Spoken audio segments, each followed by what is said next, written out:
And people now say, are you not considering the interest of the country? Why are you considering the interest of your party? So you could see how party politics is dividing the country along some personal interest line and all those things. So, but the one I propose is non-party politics, where individual will come out based on your background, your credibility, from your local government, from your wards. It is from there the people will recognize you. If you are a criminal before, they will know. During screening, they will screen you out.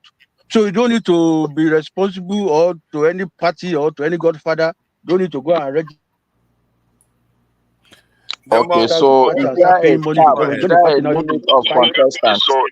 The person of contestants. at the ward level, local government level, there is no No, limit no, no, because I no. propose for When the election, when presidential election, okay, okay, you're right. So it's not presidential. So who will be the head of government? is the prime minister now. You see, what I So how propose will is he a emerge? rotational. Okay, it's a rotational presidency, rotational prime ministership this time around. It's not presidency. If representative, Mm-hmm. because I put it among the 6 geopolitical regions. If representative from northwest will come, all of them assemble at Abuja, from the northeast, from southwest, from everywhere. So they will Okay, decide so which wait, region is Mr. starting Ademi. first. So there will be 6 premiers. You are suggesting that there will be 6 premiers. There will be what? 6 premiers? No. What I'm Master, let me finish can you let me let me come finish. in?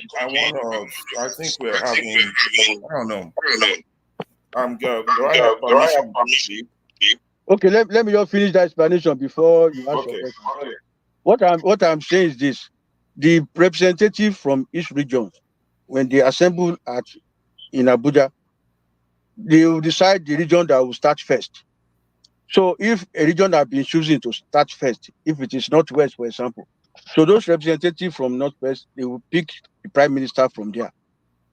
After 5 years, is 5 years rotational presidency, will go to the South. If it is turn of the Southwest, they pick from the representative from the Southwest. After 5 years, they go to the North again. If it is North Central, they pick. So that at the end of the day, each region is well represented. Each region will know the time to be their own, and this idea of marginalization will be history. And if along the way, maybe the turn of Northwest now, maybe the prime minister died, or so, they will not go to the South to pick another prime minister. They will still pick among the representatives from the Northwest until they finish their turn, their tenure, before we now go to another region to pick from the representative there. So like that, it rotates among these regions, and nobody will start abusing each other. That I think this is why the question Kenny asked was quite pertinent. If you can mute your mic, please. okay. Because when he said one person wrote the constitution, because like what you are saying, like rotational system, I can see a situation whereby like the kind of government that this direct democracy that they have in the Swiss, where they have 7 presidents at the same time and they rotate amongst themselves. So if you did that with, because Nigeria we have almost 300 and something tribes or so, if you rotate, if you have a certain number of leaders that form councils, so you don't have one person overarching ruling everybody. They have 7 people. One, they are more intelligent because they have 7 heads instead of one, and then they are able to make decisions among themselves. They have just one person representing them, which is their mouthpiece. So it's like you have a set of brain boxes from the national level to the local level. You probably, this is why if you want to change a constitution like Nigeria's, you better change it to something very, very significantly different, not trying to replicate what was happening in the 60s, because you are saying it's not going to be partisan. I don't see any democratic system that is not partisan. It's almost like that is the whole point. You want to be able to argue your case. Can I contribute a little bit, please? Yeah. You can contribute. Let me finish my point.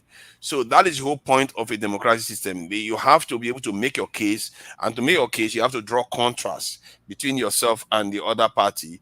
Hence, partisanship starts showing up, and you can't escape it. That is it. So personally, if you want to have a partisan system, You want to have it as representative as possible. You want to have it so that the leadership is as representative as possible and almost immediately as possible too. Because if you have to rotate through the 6 geopolitical regions in Nigeria, some people will be born and die and marry and die, and they will not see their person become president.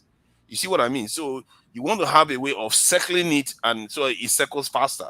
In a system like Nigeria, you want to be able to do that, and everybody you have to do design in such a way that everybody feels like part of the system. First, you make the leadership like that. At least that's my argument anyway. You make this leadership like that, then you take it to the people so that the people will also have a lot of power. If you did that, and I'm sure any nation that don't like Nigeria would not want us to do that, because you can't bribe that system. You can't. It's impossible. But let me let some other person come in. Okay. Can I go now? Okay, say. Can I go now? I have Yeah. Let Ferrari, if you have a question or comment. Not a question. I just Mama H.O. is here. Mama H.O., if you want to say something, you can override Ferrari, especially for him. You can override him anytime. Okay. Ferrari, please go ahead. Yeah. You know, see, as you dey find trouble, Ferrari with all the rest they talk since you know say make I. Ferrari tries to look for my trouble now. It's only fair. Don't mind him. He's trying to set me off. He knows I have a temper problem. You want to set me up with he's trying to set me off. He knows I'll go off. Cornel, first of all, thank you for your service. I said that the last time you spoke, but I think you're going, all of us here, you forefather also, you're trivializing this issue of constitution, and it's the most important thing any country could consider in their conversation. And Cornel, I thank you for your service, but I want to tell you that you writing a constitution in itself shows part of what is the Nigerian problem. While I commend your effort in you trying to find a solution to what our problem is. What is part of the Nigerian problem? The part of the Nigerian problem is this. The failure, first of all, our failure to acknowledge the truth. That's number one. We don't speak the truth. We don't tell the truth. Our country has been built on a lie, and year after year, we increase the foundation of those lies. And then we tell generations of children born and unborn the same lies, and we perpetrate these lies. Now, to talk about constitution, first of all, we must first of all understand the concept of sovereignty. You understand? If you don't understand sovereignty, you can't talk about constitution. That's number one. Number two, Cornel, you cannot write a constitution for the people. It's not possible. It's an abnormality. It's part of this military mentality of I am more superior than the others. You know, this I can write a constitution for these bloody civilians. Constitution and sovereignty doesn't work like that. Now, what is sovereignty? Sovereignty is your individual right to existence. What the exact thing Fela calls human right, now my property. That's sovereignty. Human right, now my property. So if I want to live with forefather, I want to live with Mama H.O., I want to live with Cornel Adeniyi, I want to live with Jide, I want to live with Masca, and I want to live with Tone. None of them can write a constitution on behalf of these 7 people. Each of us must sit down and determine the terms of our engagement. That is what a constitution is. That's why it always starts with the phrase, we the people. Now, the critics of the 1999 constitutions are very right that it was a lie. Do you know that that constitution was not even in existence when Obasanjo was sworn in as president? So it was an afterthought. And then to make matters worse, they have to go back to put the phrase, we the people, they put it in chapter article 14 of the Constitution in an amendment years later. But yet, they lied that we the people came up with that Constitution.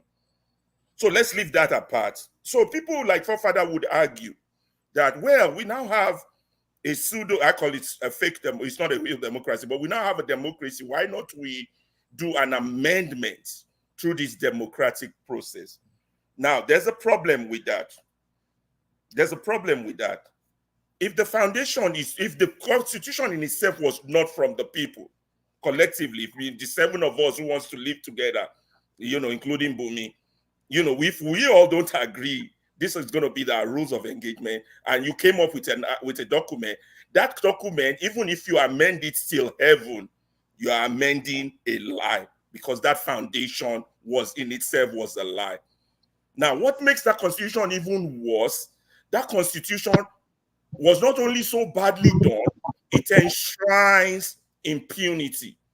So I understand you, Colonel Adeniyi, you trying to come up with an alternative, but an individual, a tribe, and one state cannot come up with a solution to the issue of sovereignty, because sovereignty basically means my human right.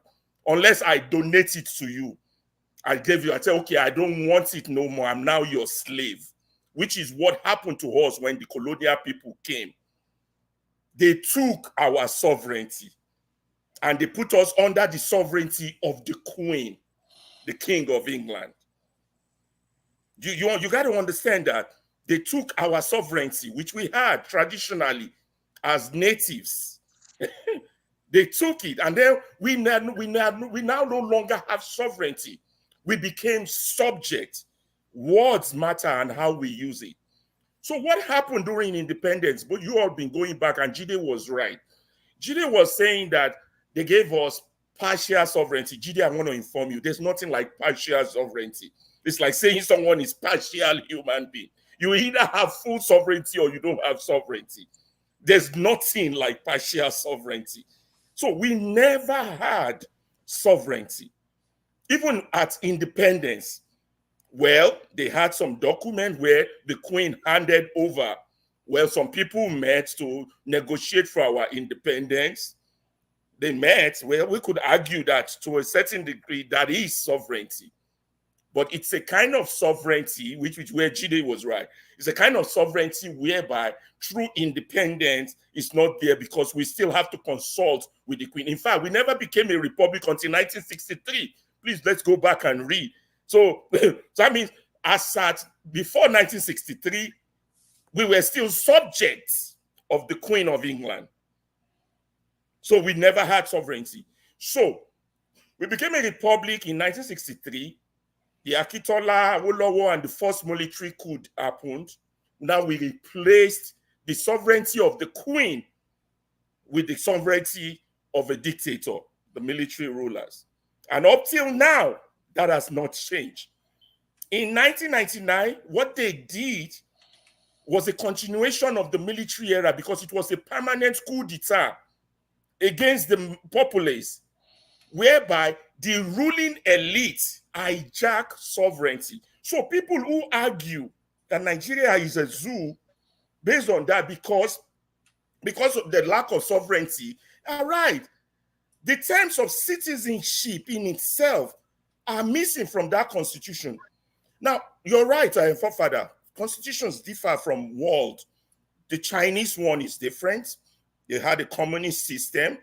What is laid out, I've never looked at it. They had the Russian one is system, more stricter. The Western one, the English one is different. Still the sovereignty of the Queen, which has now, in modern day, been mostly replaced by the sovereignty of the people, which is why they have a prime minister who still report to the Queen. But let's not go into what they have.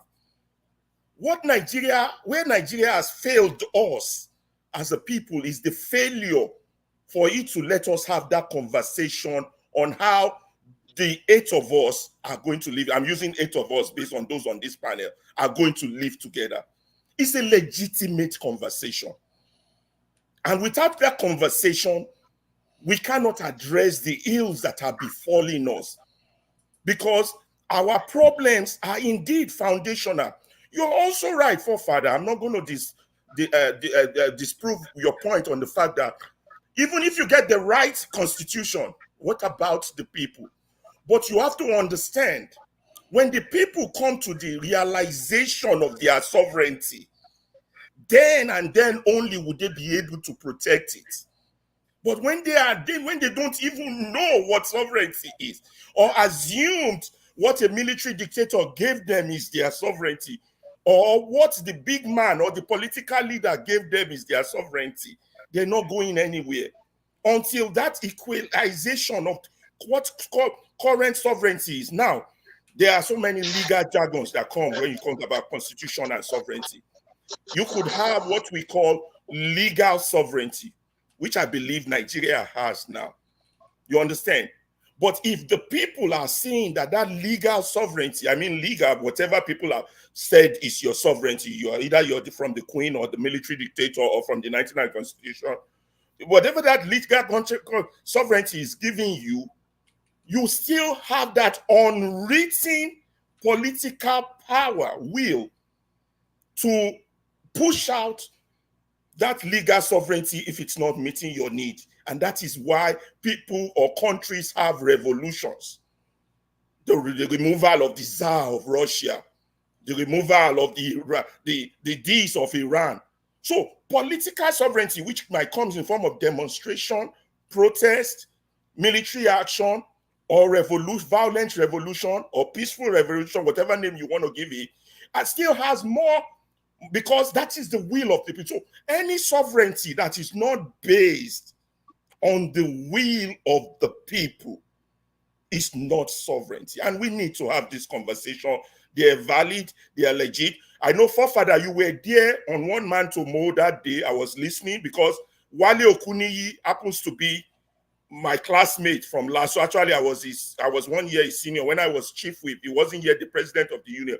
When he came to One Man to Mow show, and I tried to warn him not to go to that show because of their bigotry. I tried, but I couldn't reach him on time. And in full disclosure, I tried to get him to come to this show with Rudolph before Rudolph fell sick or Rudolph did whatever he did and he disappeared. Wale was right when he was, you were on that show that day. I know you threw your question. I don't know if you listened to him from the beginning. He was part of the patriot groups that went to Tinubu to say, now that the country is going the wrong way, let us talk about this constitutional issue. Let me just stop there because others, I don't like to take up all space. I'm a very gentleman. Yeah, okay. Thank you, Mr. Ferrari. Let me just respond because you said I don't have right to write constitution. See, what I have just done is my own. Sorry, Mr. Denny, can I respond on your behalf on that so that you won't sound like you're defending yourself? No, I don't want him to know because it's like criticizing or trying to condemn. I want to see there. If I'm not capturing your perspective, then you can correct me. But what I want to say, Mr. Pereira, you made a very sound argument, but where I will disagree with you, I think we need to also understand that, yes, in life, ideals are always there, but the reality is always, all the time, not congruent with the ideal. The sovereignty you're talking about is an ideal sovereignty. It does not exist anywhere. There's no country today in the world that they sat down and say, okay, this is who we want to be. Even the America that we all talk about. If you come back to even the Nigeria we're talking about. I disagree with you there, Master, but go on. I disagree with you there. I disagree, but go on. So when we come back to Nigeria, even the component parts of Nigeria, let's say the north, which I would like to talk about so that you won't be insulting anybody. I'm from Kano, for instance. I don't think Kano decided that, okay, people in Kano and people in Zaria and people in Sokoto are okay. We sat down at any point and decided that we're common people. It had never happened. Somehow through history, somebody had decided that these places, I want to merge it. But crook or by hook, somehow he has merged that area. Even the Southwest, for instance, that looks a little bit uniform. We all know. It's not that some people sat down together and decided, oh, we're all Yoruba, we want to live together. It is not like that. It was through some sort of fighting and all that. And somehow people have to live with what they have. What I'm saying is that is the ideal. Sovereignty is the ideal. But for me, why I am going to support Mr. Adeni's effort is because in my head, there is a fine difference between the ideal, what I would love all my people to sit down and say, hey, we want to be in Nigeria. It's an ideal situation. But for me, the reality is that, yes, the country as it is today is not configured on sound footing. But at least, can't we find a way, at least to make the country work, even from just a common governance perspective? Isn't there something we can do to make the governance a little bit better? And I think, Master, Mr. I have an answer for that. Master, I have an answer. No, I'm not. Don't worry. Me, I'm just saying that. Look, I don't think the approach is for us to ask questions and answer. I'm just going to make a submission, a suggestion that yes, before that time when all of us would sit down and write our own constitution, I think Mr. Adeni's effort is a good step in the right direction, because what he has done is not to ascribe sovereignty upon himself, but to look at the governance issues that are disturbing us today. For instance, like the political party, I agree with him totally. It's just a mess. The man will be in this political party, tomorrow he will be in another. So why don't we just do away with the political bullshit, if it's possible? Secondly, the issue also is north and south. Why don't we organize it? Because some party will say, no, this is this. Another party will say, this is that. He is trying to address all these practical issues, not the ideal issues of independence, of sovereignty. And somebody like me, I know that no country, even America itself, if you ask me, is not an independent country, because their own foreign policy, when you look at it, why are they always going after the interests of Israel? Because in life also, I have seen situations where the tail sometimes wags the dog.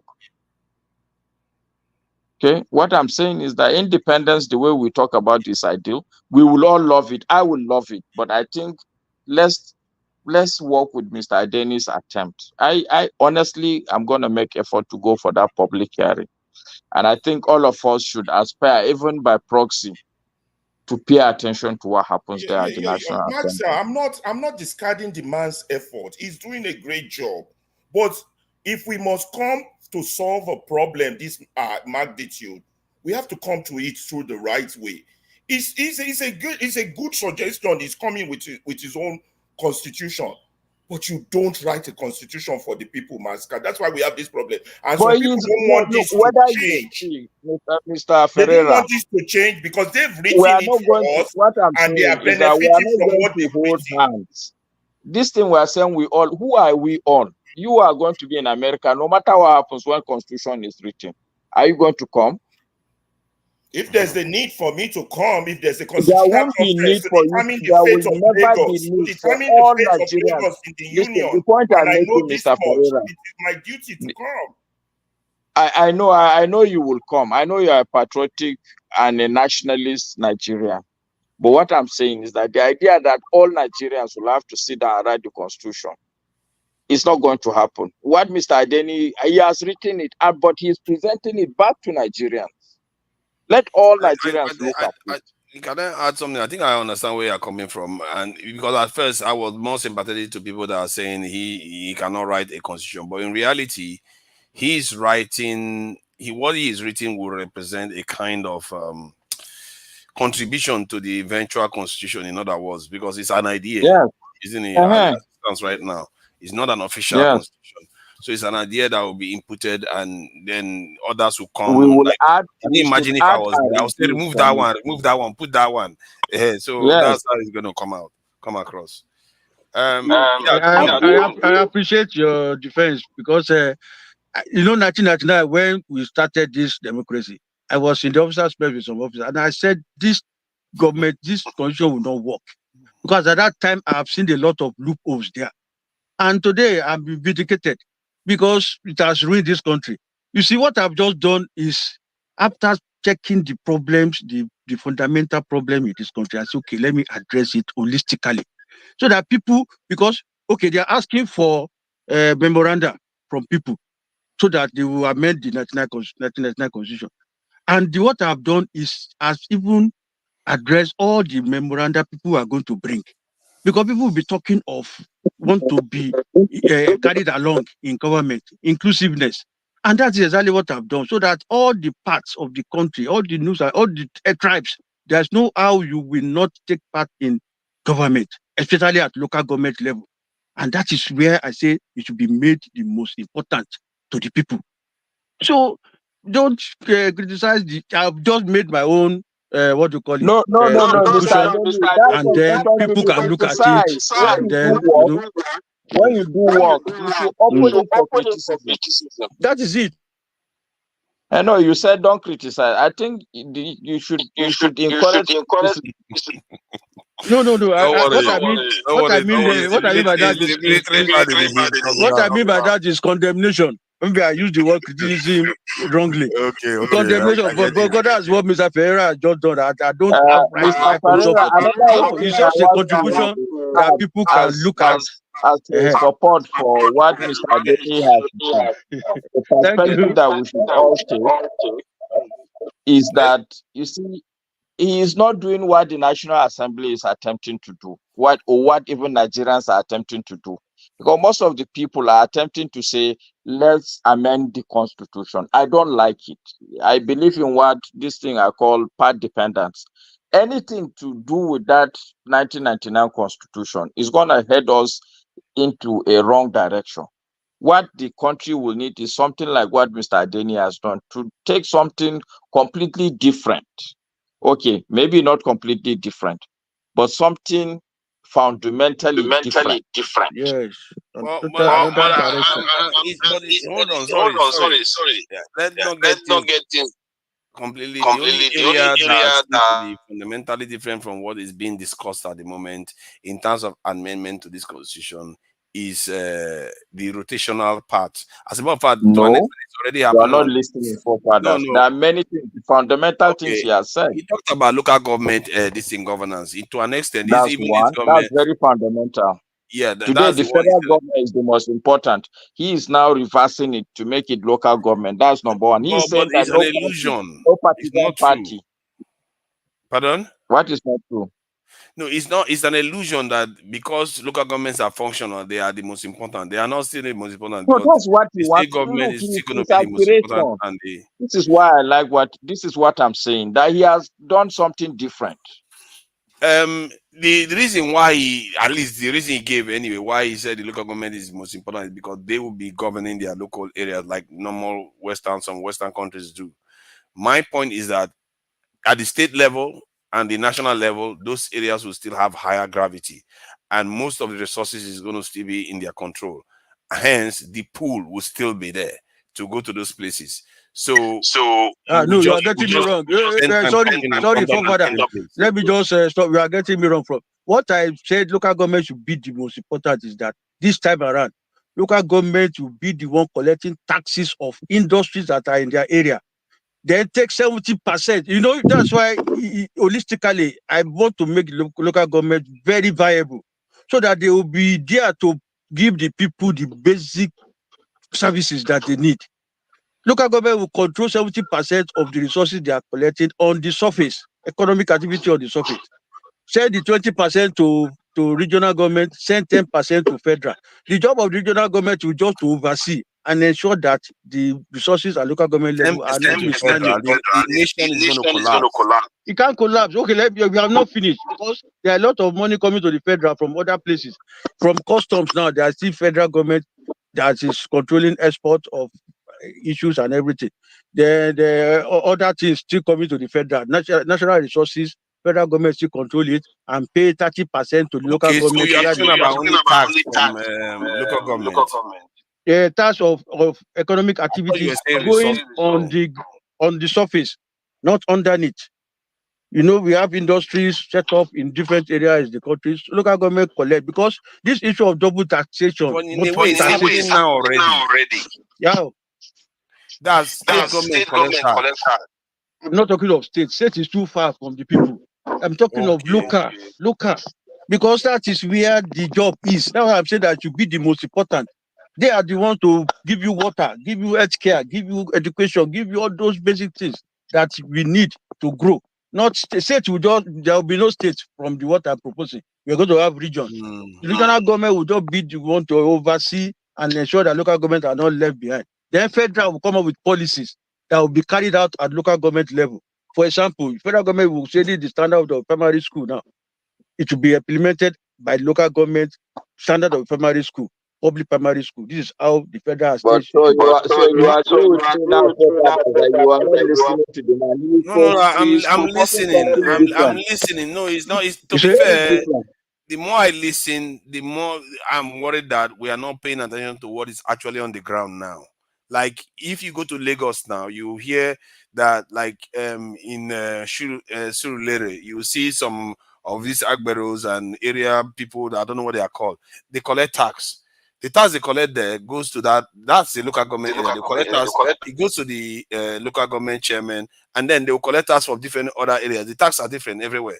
So I am worried that some of the things we are saying is not taking into account what is actually on the ground. The tax doesn't go to the local government. Where does it go? The Agbero leadership. I think it's local government. Agbero leadership is is giving the money to local government. The local government will pass some of them to Showolu. I don't know how they do it. They are taking it locally. Forefathers, it's good to argue because even me, I don't agree with him that is the correct thing to do. For instance, in my mind, if you decimate the country's resources into pieces, then it takes away from the ability of, for instance, if you say every local government will have money, so who is going to do major roads, major bridges? Because the monies in individual local governments will not be sufficient, will not be enough pool.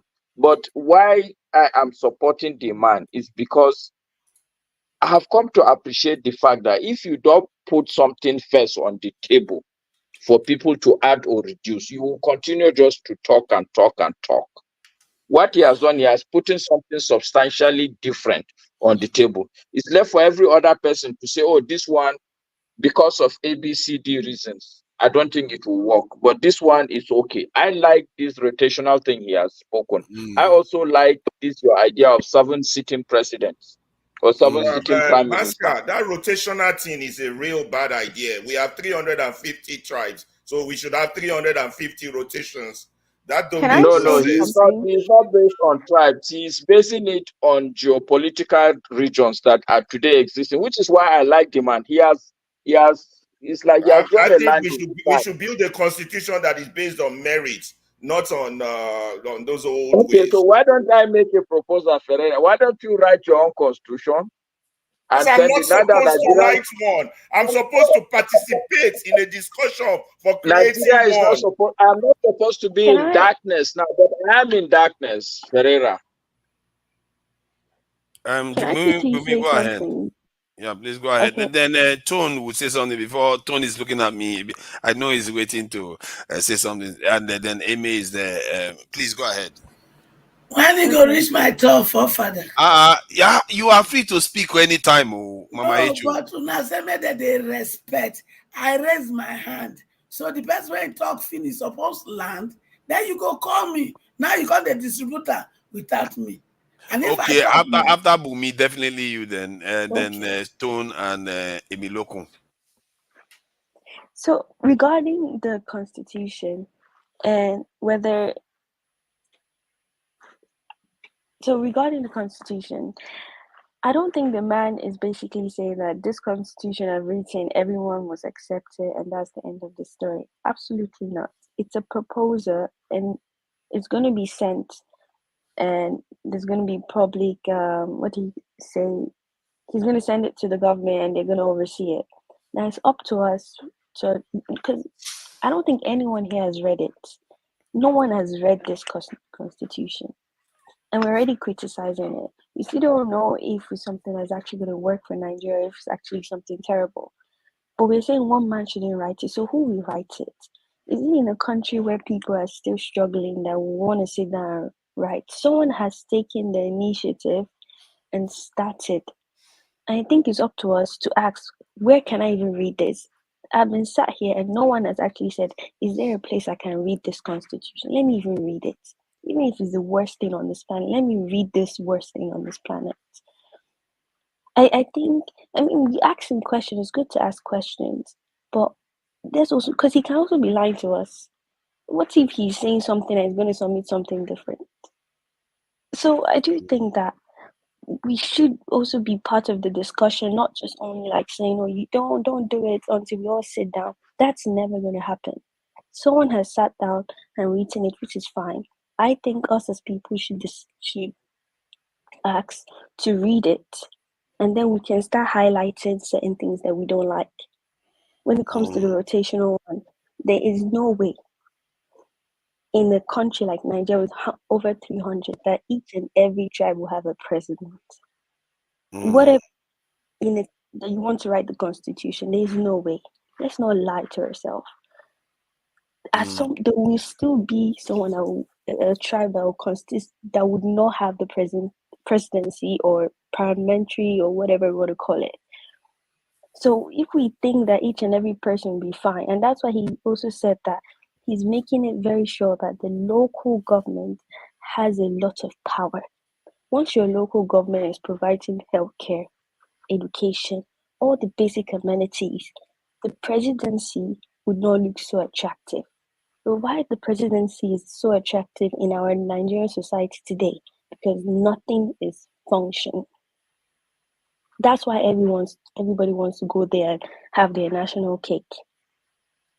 That's it. Let's not lie to ourselves. And that's why I said, if our local government is working, I have a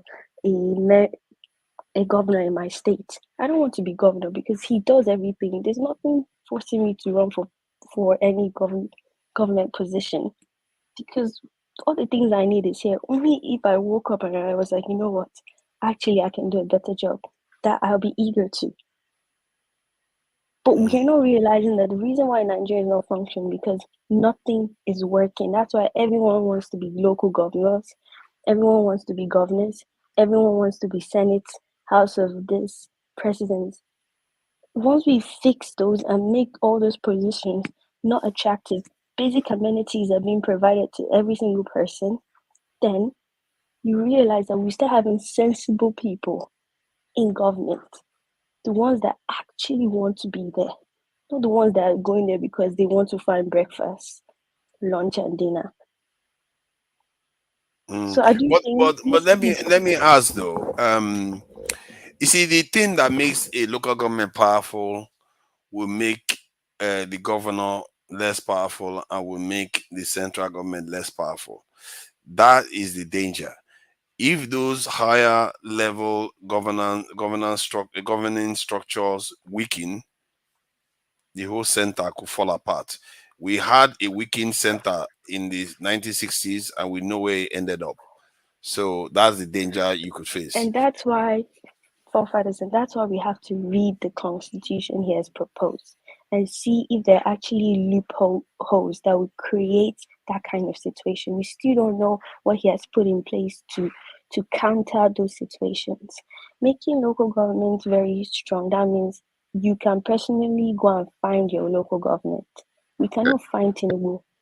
I can't find that man.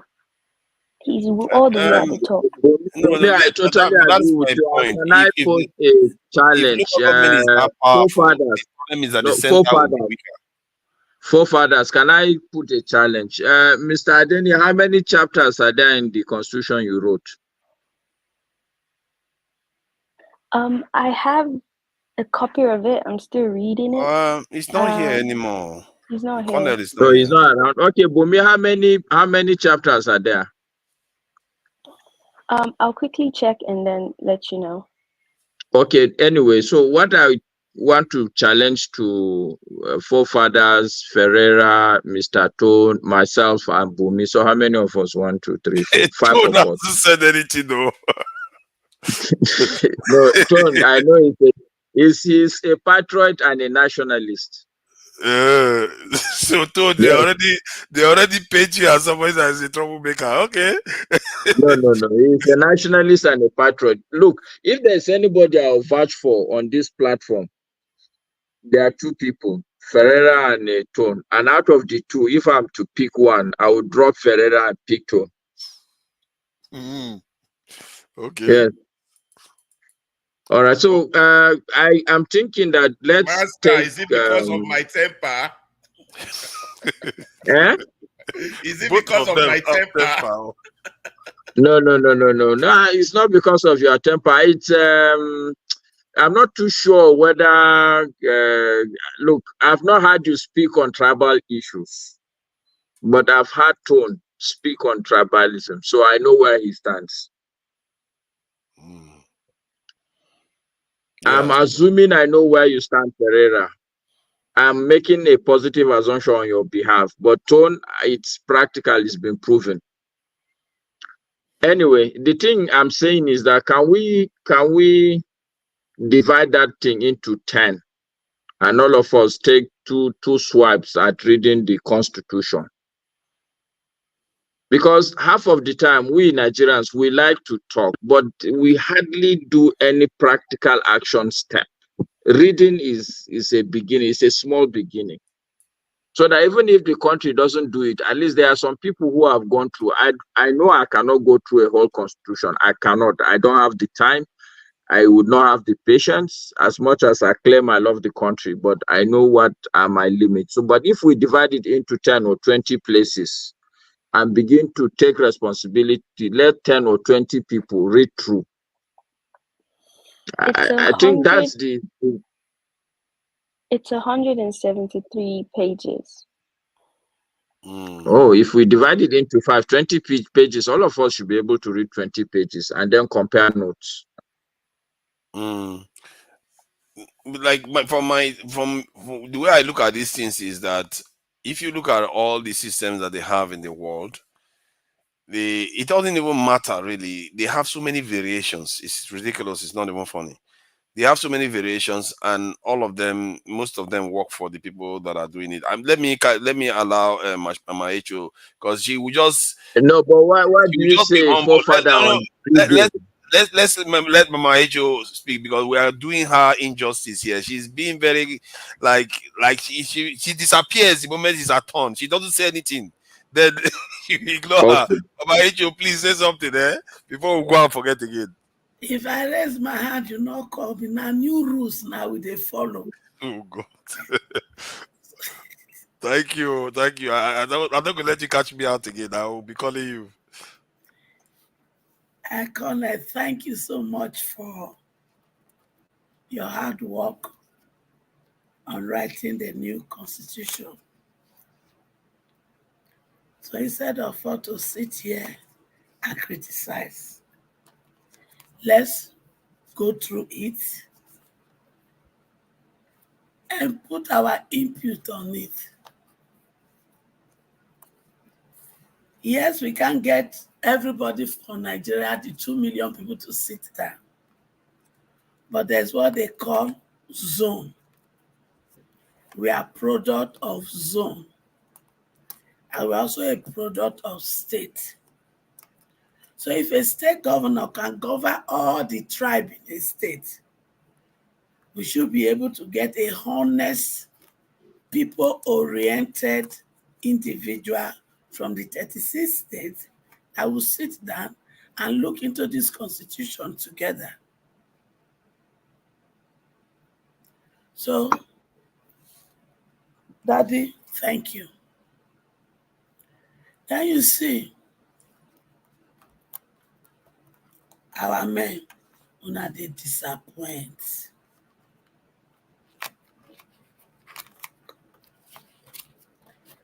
Nigeria bad today na Kosam.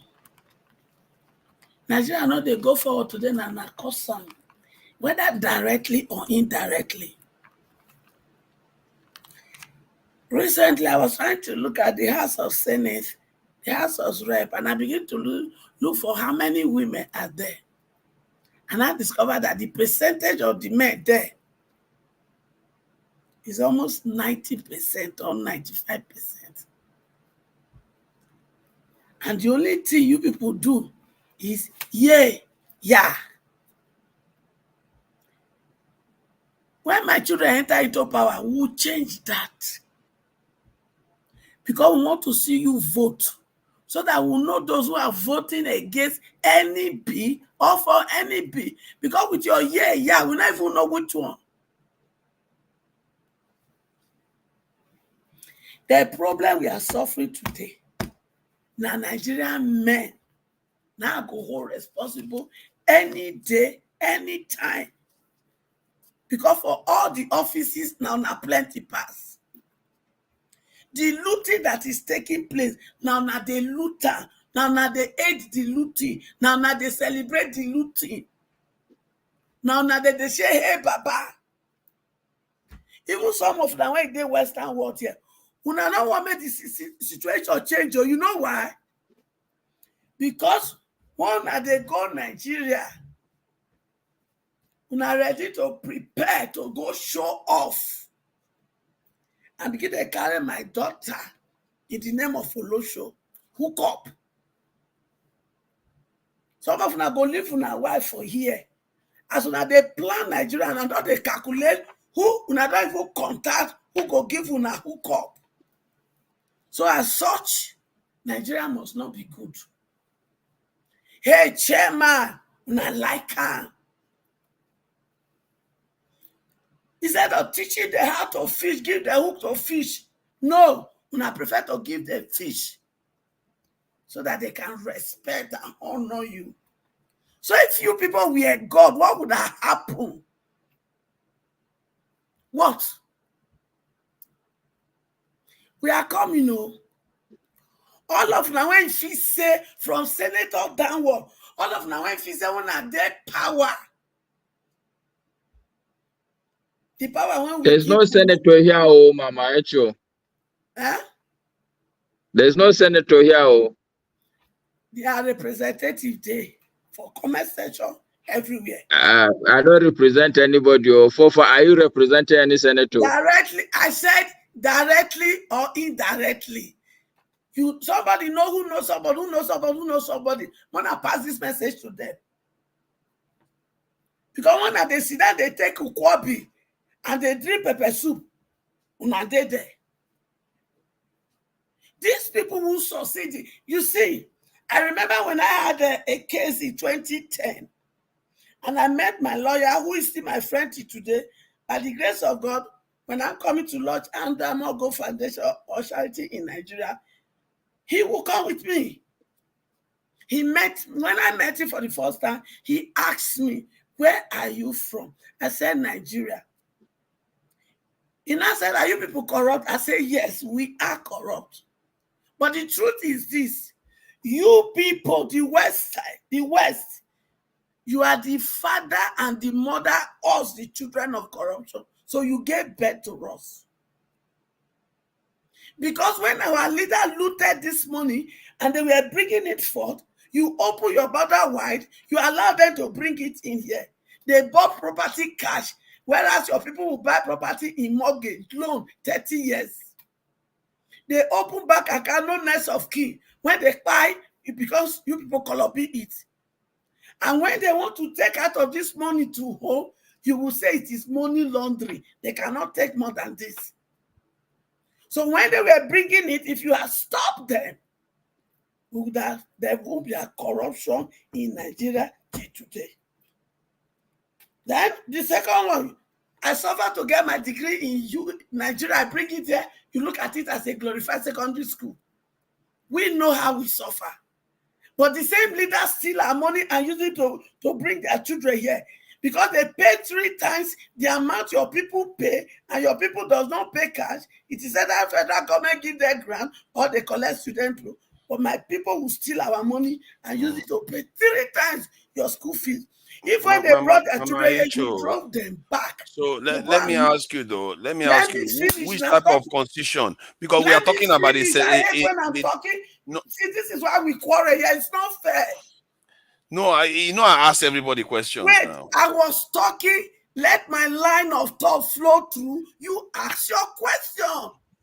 You don't like to be interrupted. I mean, so that it goes towards the Okay. I'm not topic. talking again. Please. It doesn't have to be like that. I just wanted to ask you about what you would like to see as the kind of government you want to see. Forefather. Yes. Have I ever interrupted you when you are flowing your line of thought? No. Then respect mine too. When I'm done, ask your question. Okay. Go ahead. I believe in one thing. Do unto others what you want others to do unto you. Period. I want people to ask me questions, though. Did I ask you not to ask me questions? I only told you, let me learn. Don't interrupt me because I didn't script what I'm saying. So as he comes here, I speak out. So when you interrupt like that, you break the line of flow, and I don't like it. Okay.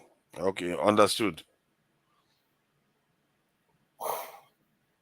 So I told Richard, if your people has asked them to take their children back, go and build the Nigeria educational system to a standard, all this would have stopped.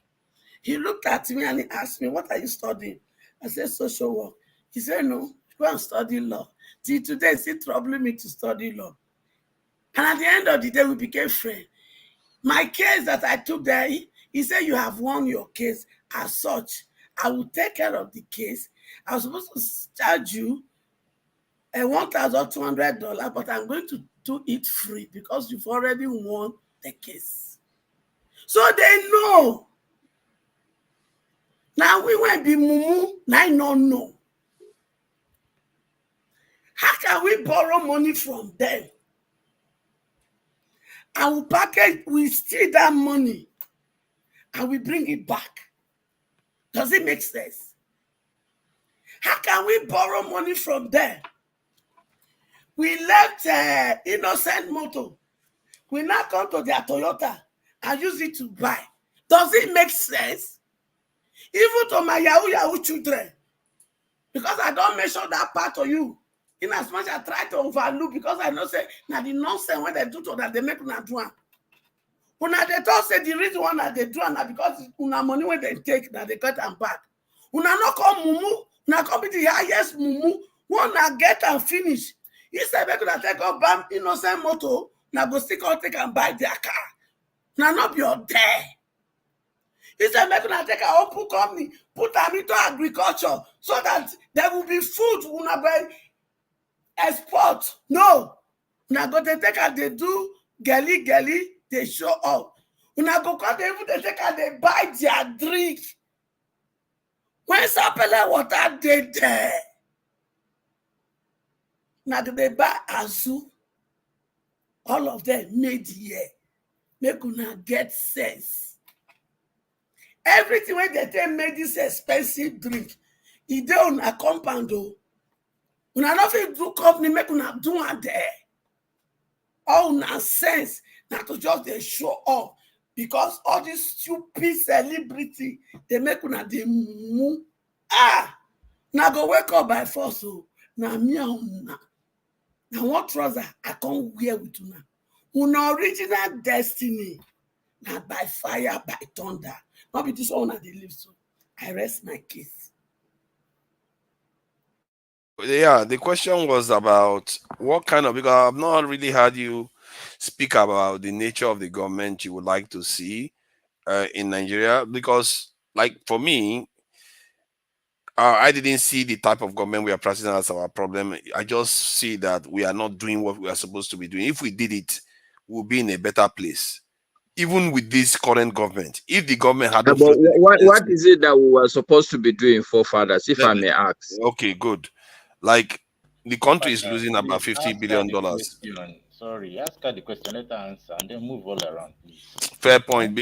Sorry, Masca, because they have not spoken. They've been here for a while. It's only okay, fair. me, I'm even going to go to bed. I beg, just Bumi, who has Bumi's number? Do you have Bumi's number? I just want to get the copy of that constitution. I think I may have gotten it. So I I will send Okay, if you you the have, constitution. I can send it to you, Maska. Father, were you asking me okay, that thank you. question? All I right, good night, everybody. Yeah, Masca, before you Father, were go, you asking me that question? I wanted to I ask don't you, know. yes. Okay, Yeah, I'm I don't listening, do know. you Domi. permit me to answer before you talk? So Uh, do you permit me? yeah, you can answer, but let the communication between Maska and this thing, because they just want to finish round up so Um, they can. the document, I don't know if he has made a new one, but this one I have is a proposal and it's from 2022. So if I get the new one, I'll definitely send it to Forefathers and maybe he might send it to you again. All right, thank you very much. I will plead with all of us to make an effort to read, even if it's 10, 20 pages at least. Thank you. Good night, everybody. Nice to see you guys Thank you. again. Thank you for joining us, Maska. Appreciate it. Nice one. All right, good night. Good night. Thank you. The Yes. kind of development I am expecting us to have in Africa, The government. Yes. The kind of government I am expecting for us to have is people-oriented government. The government that puts the people first. The government that will not sleep because there is children on the street that does not deserve to be there. The government that believes that the youth are the human capital of every country. Therefore, an enabling environment has to be given to them. And education is a key. Therefore, instead of wasting money to do Owambe and to buy useless stuff, or stealing it and going to abroad to drop it, or sending their children here so that they cannot become master for my children tomorrow, every Nigerian child should be given equal right, equal education, equal opportunity. So that is the government I want for my children. Thank you. Where human life will be valued. Not here. We are in a society where animal has rights. And my country of birth, my children do not have rights. They buy them. Like even we don't buy animal here. Here you have to have license before you can even go and hunt. But they hunt down my children every day and they don't care. They will pay.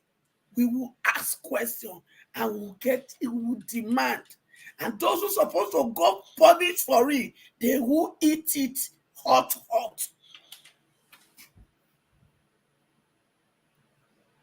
Wow. You know that the US actually spends more on pets than our entire national budget 3 times over, or maybe even how many times over. They spend $136 billion on pets, while our entire national budget is around $30 billion or so. But in other words, animals are treated better in America in terms of spending than our people are treating each other. So like I was saying, I think I was saying something. You see, somebody was saying something that I should let other people talk. So Tone will be coming in next, but I will keep it very quick.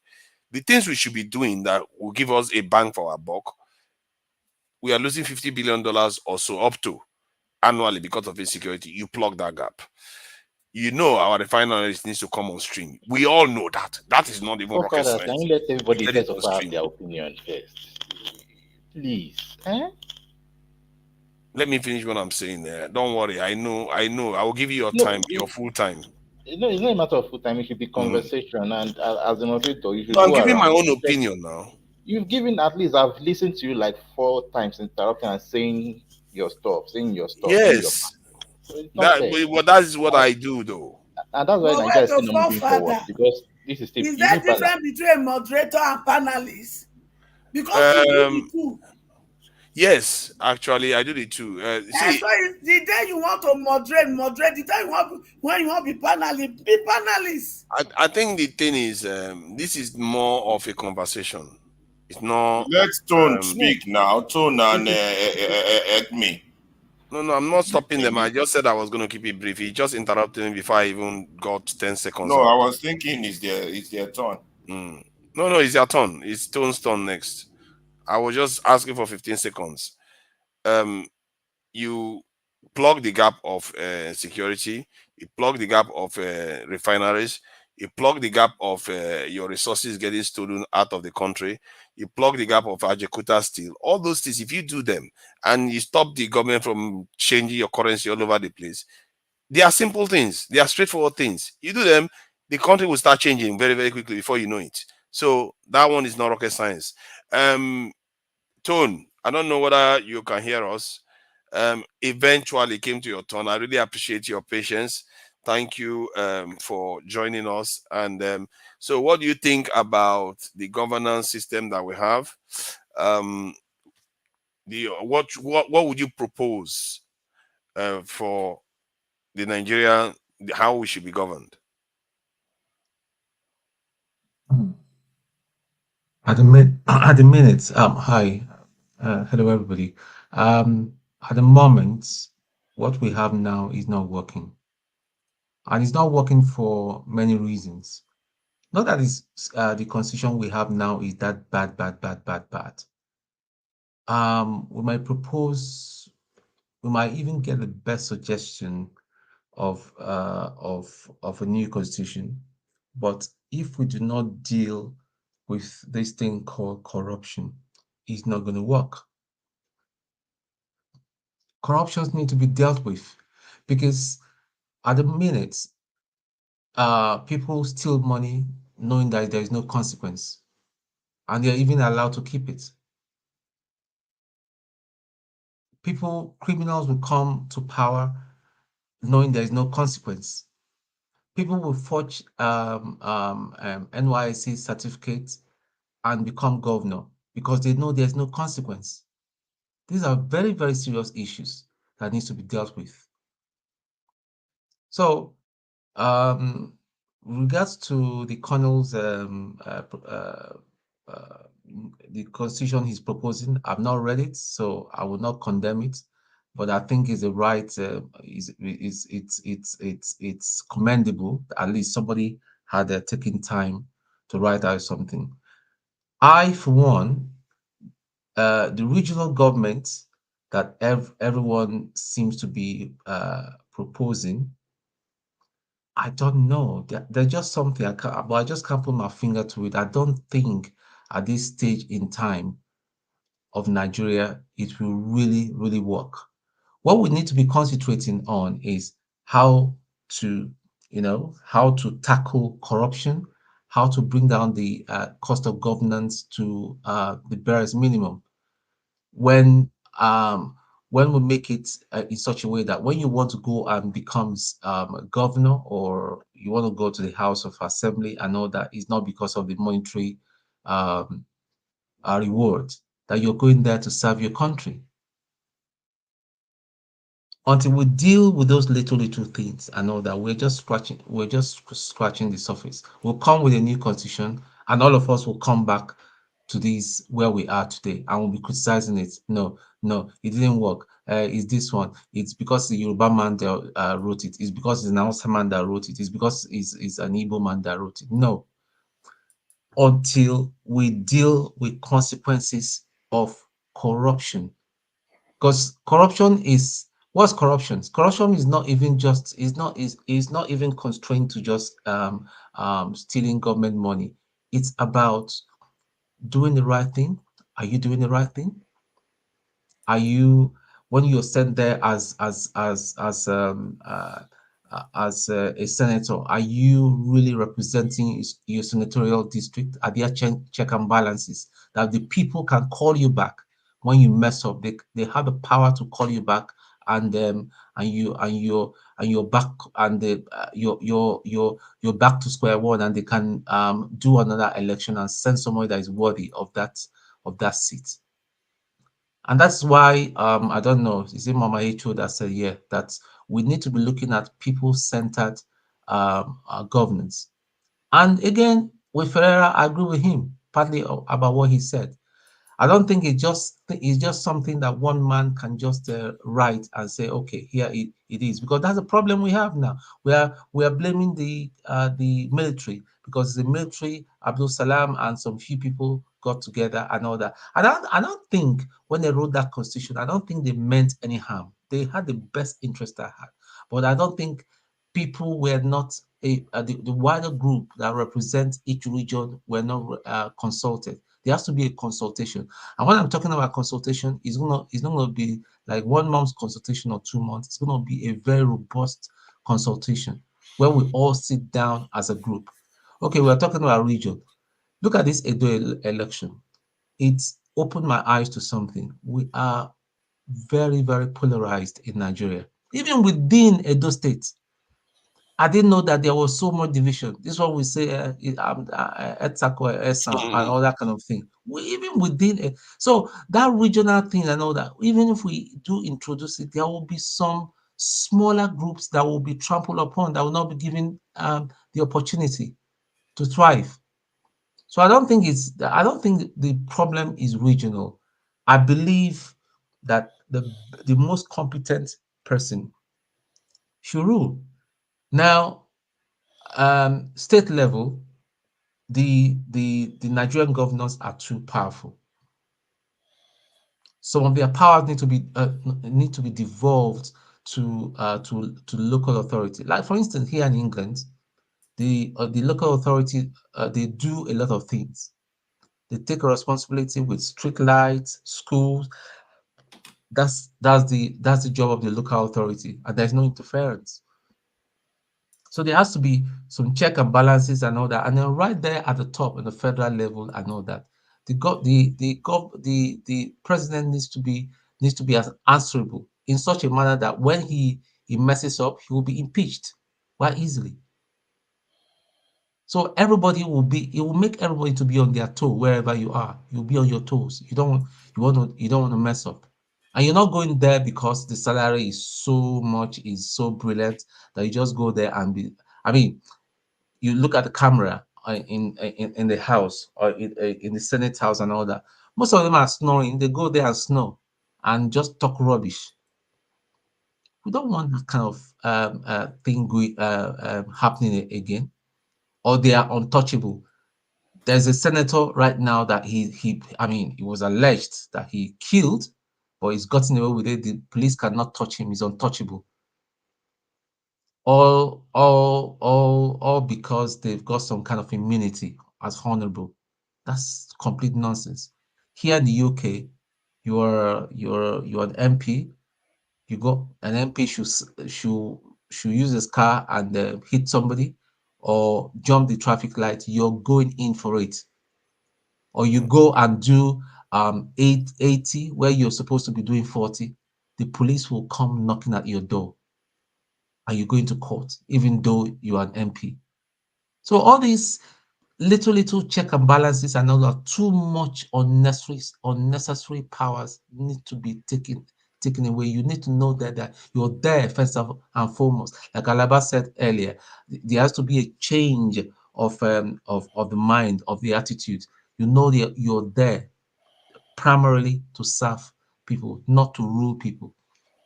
You think that you're one small demigod like Wike is parading himself as a little Hitler, ordering people, shouting on people, threatening people.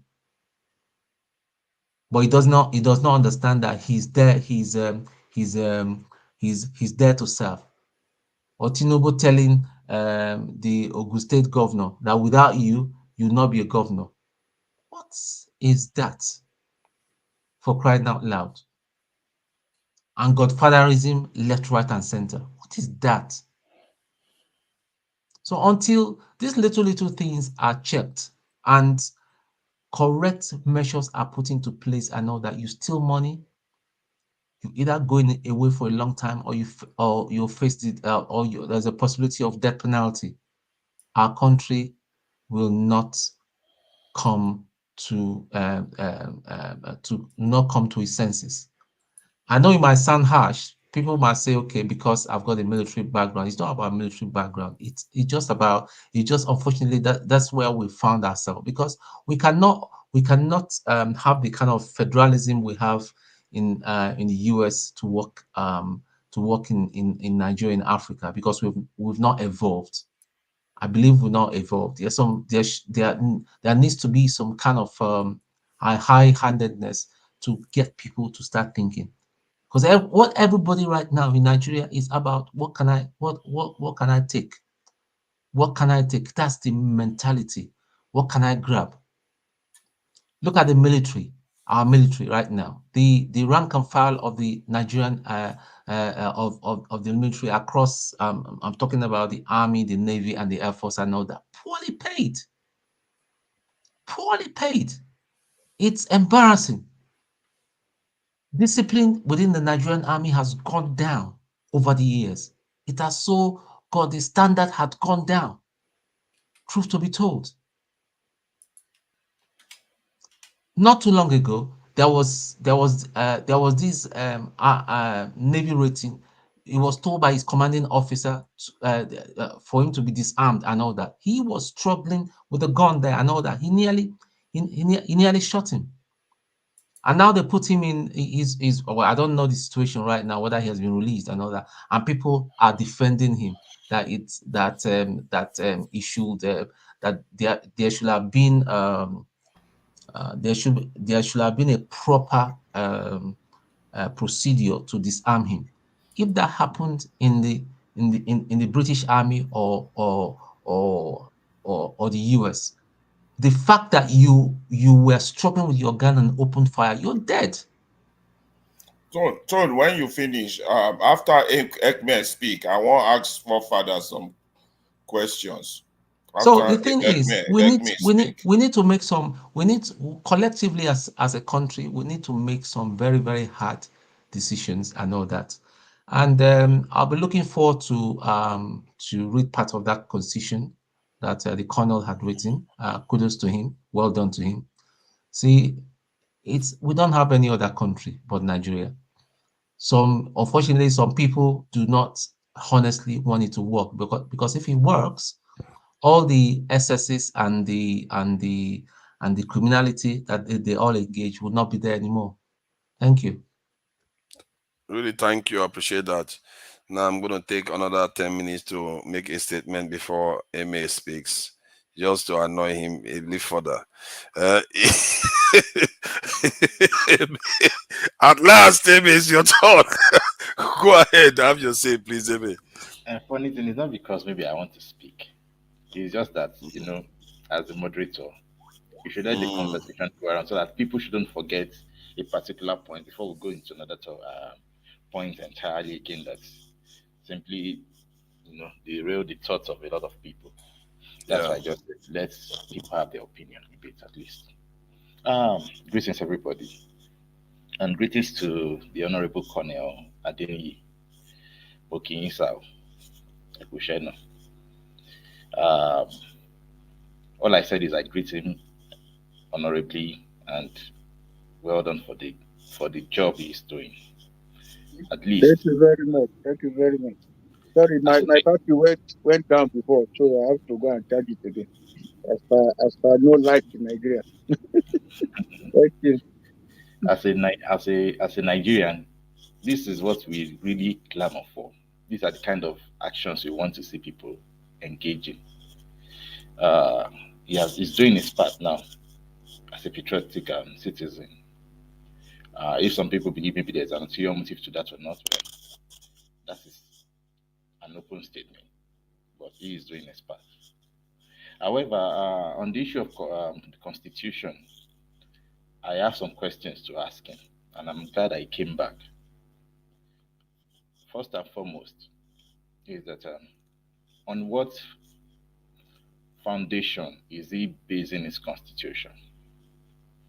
What are the pillars, or let me say the values, the principles that he is basing this Constitution on?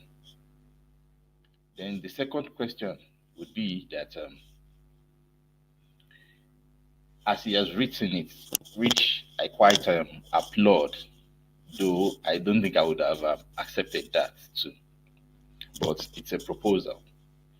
Um, has it given it to other peers, especially people that have political mindsets? You know, people, maybe professors of political science, those who and physiology, I mean psychology, what do you call it now? Sociology. Yes, I think it is not sociology. I should even say that. Who are honorable and who would also judge based on those lenses, the principles, the values that he is basing he is basing the constitution on. Because I think we need to really know where we are going to. Because if you want to have a constitution, you must stand on some things that they are not negotiable. That will really channel everybody in a particular direction. That this is the vision for this land. Even in 100 years, our development will still be contained in this vision, and it will give us the platform to blossom, to grow. So I just have those two questions for you before I make many further comments. Thank you. All right, thank you, my brother. Yeah, like I said, I left that time to charge my phone and come back. You see, I think I wrote that constitution from the position of strength because, like I said, after serving the country for 35 years, I was able to know a lot of things about Nigeria, why things are not really working, and why things are working for some people, and millions of Nigeria are just out there lamenting because I served in all parts of the country. So I know the tradition and culture of virtually all the ethnic groups in Nigeria. So I wrote that constitution because I have that privilege. And the reason now, another reason is people don't really know their rights. You don't know their rights in Nigeria, and that's why they are keeping quiet to so many things. Because if you really know your right, that it is the job of the government to provide those basic services for you, you will not just leave everything to God and say, well, God, God, God. You will come out to demand for the right. And I now realize that the only way people can feel the impact of government in their country is through the local government. So those basic things has to be understood. It has to be highlighted so that let people know what they are entitled to and who is to give them. So that is just the basic reason why I write that constitution. And that is how it is in all over the world. Because you must take care of the people. You have the country because the country is having people.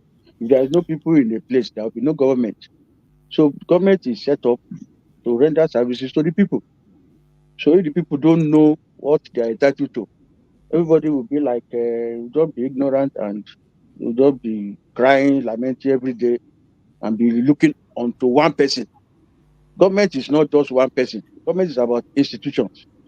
And like I said before, institutions of government has been established to provide those two basic responsibilities, security and welfare. So without politicians, government to be on autopilot. This institution is supposed to be working because they've employed experts, people who are trained, who have gone to school, who have gone to, who have learned, who are knowledgeable. Government have employed them and they are there to provide services. That's why they call them civil servants. So if the politicians are not there, civil servants are supposed to be doing their job. So those are the awareness I really want to bring out so that people will know what they are entitled to, their rights, and their responsibility to their country. And like I said, the responsibility of the people to the country is pay your tax and obey the law. That is just what the government wants from the people. Then the government responsibility to the people is provide them welfare services and security services. Finish. So that's just Um, it. Yeah, Colonel Adeni, I don't mean Forefather, excuse me, I don't mean to Bobby. I have a question for Forefather and also for Colonel Adeni. Colonel Adeni, in the draft that you propose, do you like Ekme asks, and I don't think you addressed Ekme's question properly. Are there some fundamentals, non-negotiables in that constitution? For example, let me give you a good example. In the US Constitution, for example, I hate to use US, but that's the only one I know. I'm sorry. I wish I know other countries. There's these 6 big ideas that when all the states came together to say, okay, we're going to form this United States of America, each state came, but there were 6 basic non-negotiable ideas in the US Constitution. Number 1 was popular sovereignty. Number one was popular sovereignty. Number 2 was the issue of check and balances. Number 3 was the issue of separation of powers.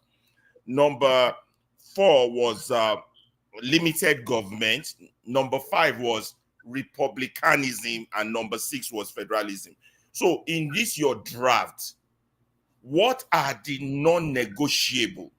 Because if you're proposing a constitutional draft, if, for example, number 1 is not there, popular sovereignty, I don't even see why I should be talking, or we should even, the conversation should go forward. Or did you divide it into those terms, or did you look at it from those perspectives? That's for that. That's for you, Colonel. And for you, Forefather, you always argue that, okay, if we were addressing the issue of security, if we are addressing the issue of Ajaokuta, if we are addressing this Dangote refinery, all this your point that you always push.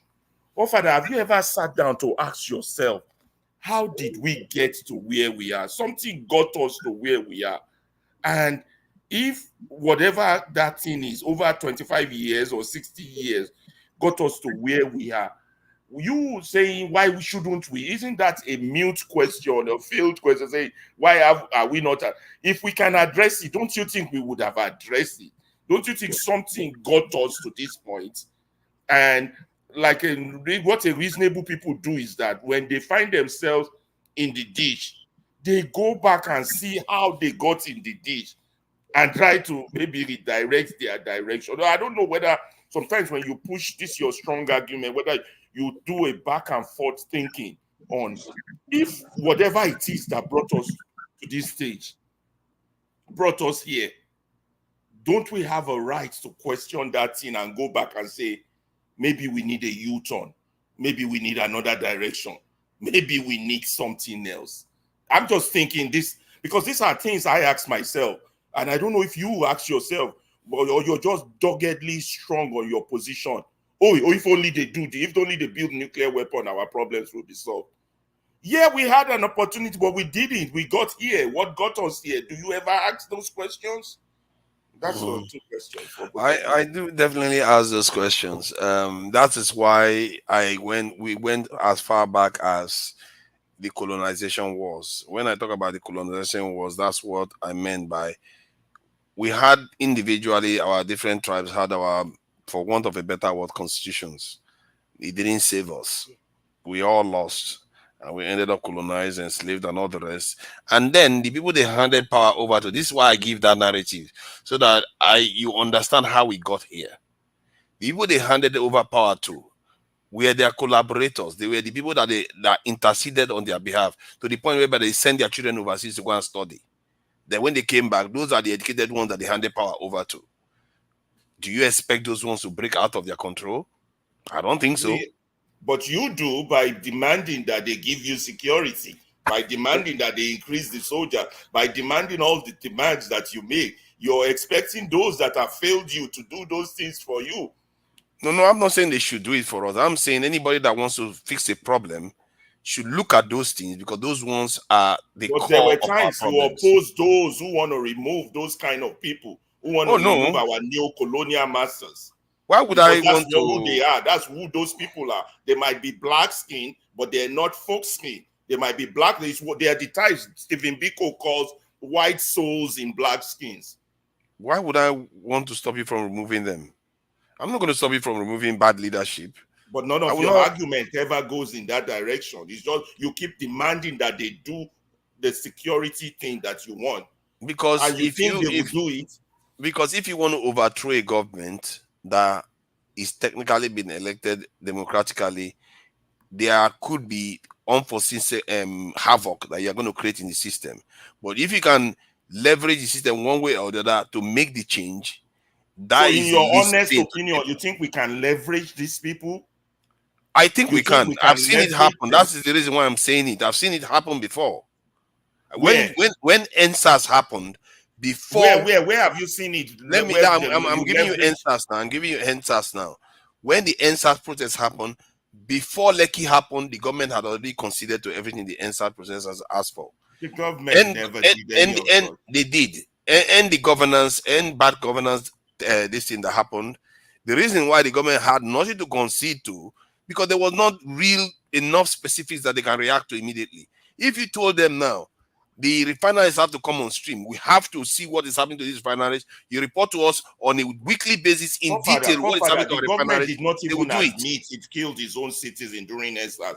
Please don't use NSAS. But they granted them what they wanted. Countries where you've seen they give you answer, you don't want to hear it. It's okay. Being leveraged. See, Nigerian government want to pass cyber security law. People didn't like it, they withdrew it. Nigerian government wants to do this thing, the first tuition fee, this thing that they brought out. People didn't like it, they withdrew it. We pretend as if they don't listen. Our people are not conscious enough. They are not watching them enough. These people are walking around with private security everywhere. Got to this stage.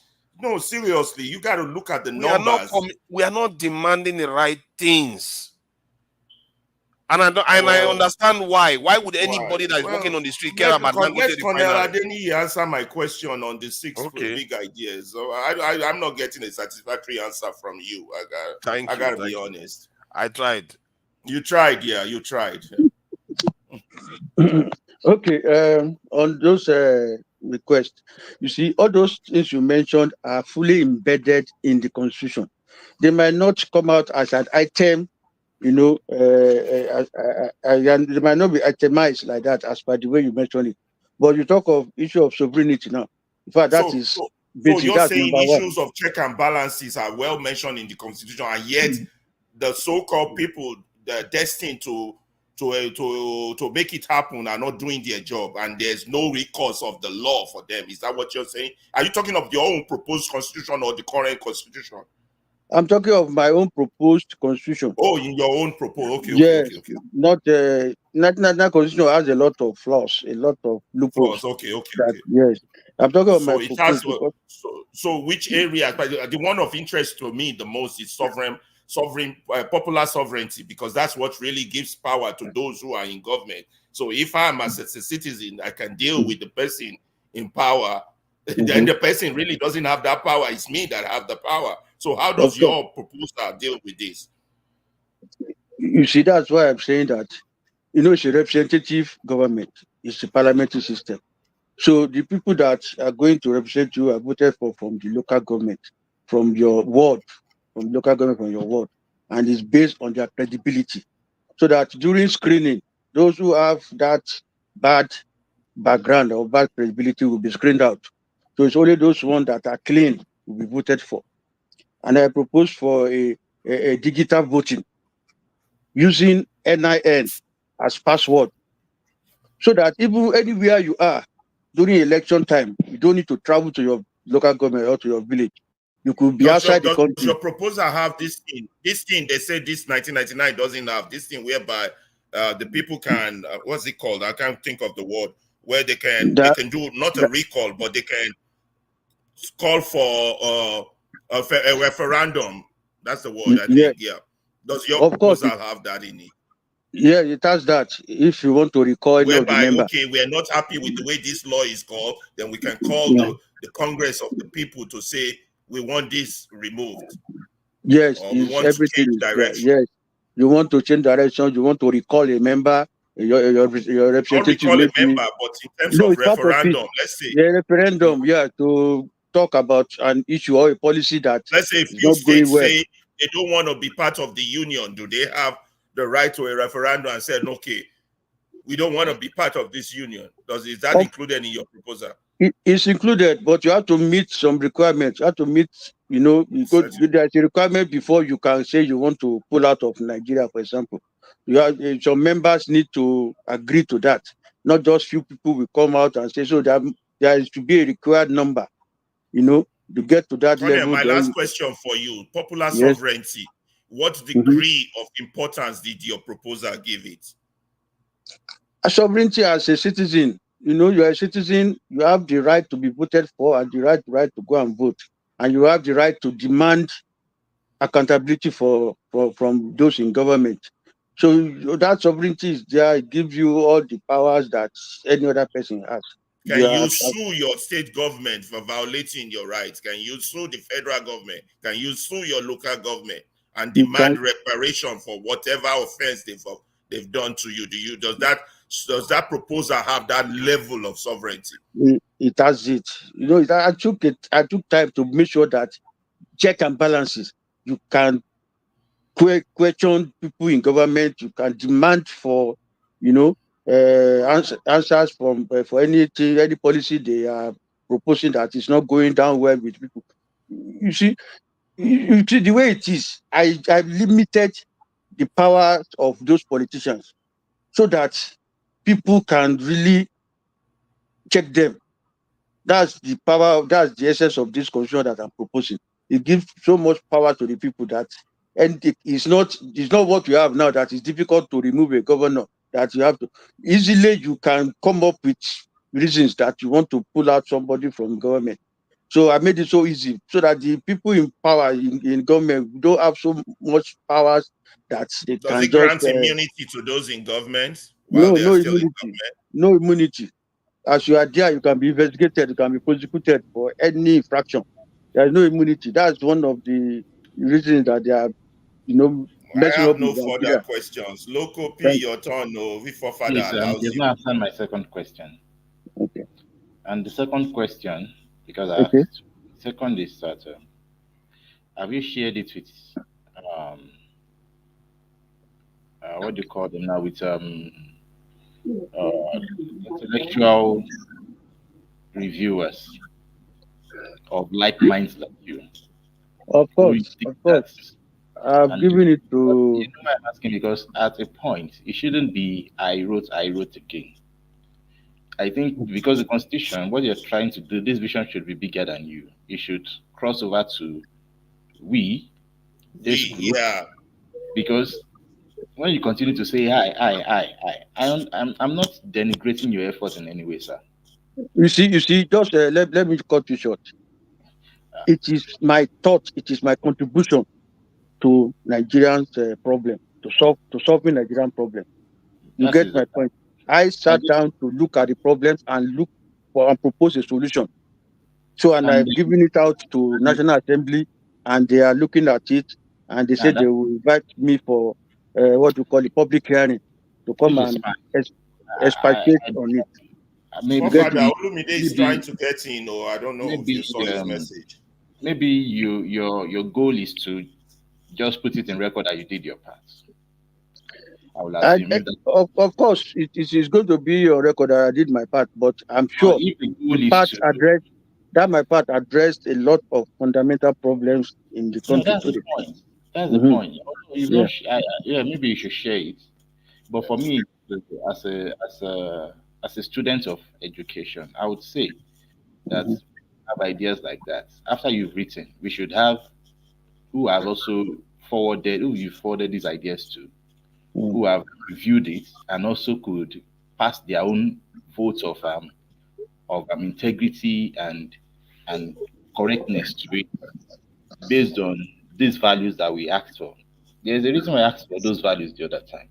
And it said that for the Nigerian that we have to move forward, certain things must be shed away from our weight. And we must move on a particular level of thoughtfulness. You can't throw away vision. And if you can't itemize those visions now, sir, even for you who wrote it all by yourself, you still couldn't itemize these visions, then that's a problem for me as a person. Not because your effort is wasted, no, sir. No, I think. See, let me understand. Let me understand your question so that we'll be on the same page. That is what We I'm are saying. talking of itemizing. My question Itemizing what now? Yeah. now, what nation, what kind of nation do you see us becoming? Is it a nation of justice, a nation of, these are pillars. They must be stated correct. We are a nation of justice. And that's why you alone might not be able to write it. I'm not saying what you've written is wrong, but it's But just my own stuff. if It's you just my go own through it, if you go through it suggestion. now, I'm sure the forefather has the soft copy. I've sent to him, and there's something. There are There's some something things I. that, Okay, wait. sir. Wait. No, There's please. something I want to send now. It's like Hello. the summary of the constitution. Are you Okay. getting my point? There is because I attached a covering letter to the constitution when I was sending it to National Assembly. It's like Anyway, the summary of the whole constitution, so that they would not even need to start from page 1 to the end because most of them are lazy there. But if they look at the summary, like the covering letter, they will know the nitty-gritty, the whole essence of the constitution, just like what you're asking for now, what you want Nigeria to be and everything. Is in the summary, how Nigeria should be run, how Nigeria should be managed, how the citizens should be taken care of, the rights the citizens should know and everything. So it's summarized in what I will later send to your forefather so that you can make it available for you. So the summary is the copy letter of the constitution to the National Assembly. Okay, that's fine. But for me, I would just submit that if I would rather write a constitution, I think after I've written it, I would want to share with people of principles. Of course. If I mention names of people that have shared it to, you will be surprised. You mentioned the names. Like, there's nothing like you'll be surprised there. Like Chief Afe Babalola. You know Chief Afe Babalola? What did he say? What did he write? We want to see his right. I think Loco wants to add to the Loco. If you want to say something, you can. They probably have a question for you, Colonel Adeni. The topic is about what kind of government would be best for Nigeria. Like which kind of constitution would be best suited to run the Nigerian state. Some people prefer dictatorship, benevolent dictatorship, while others are for democracy.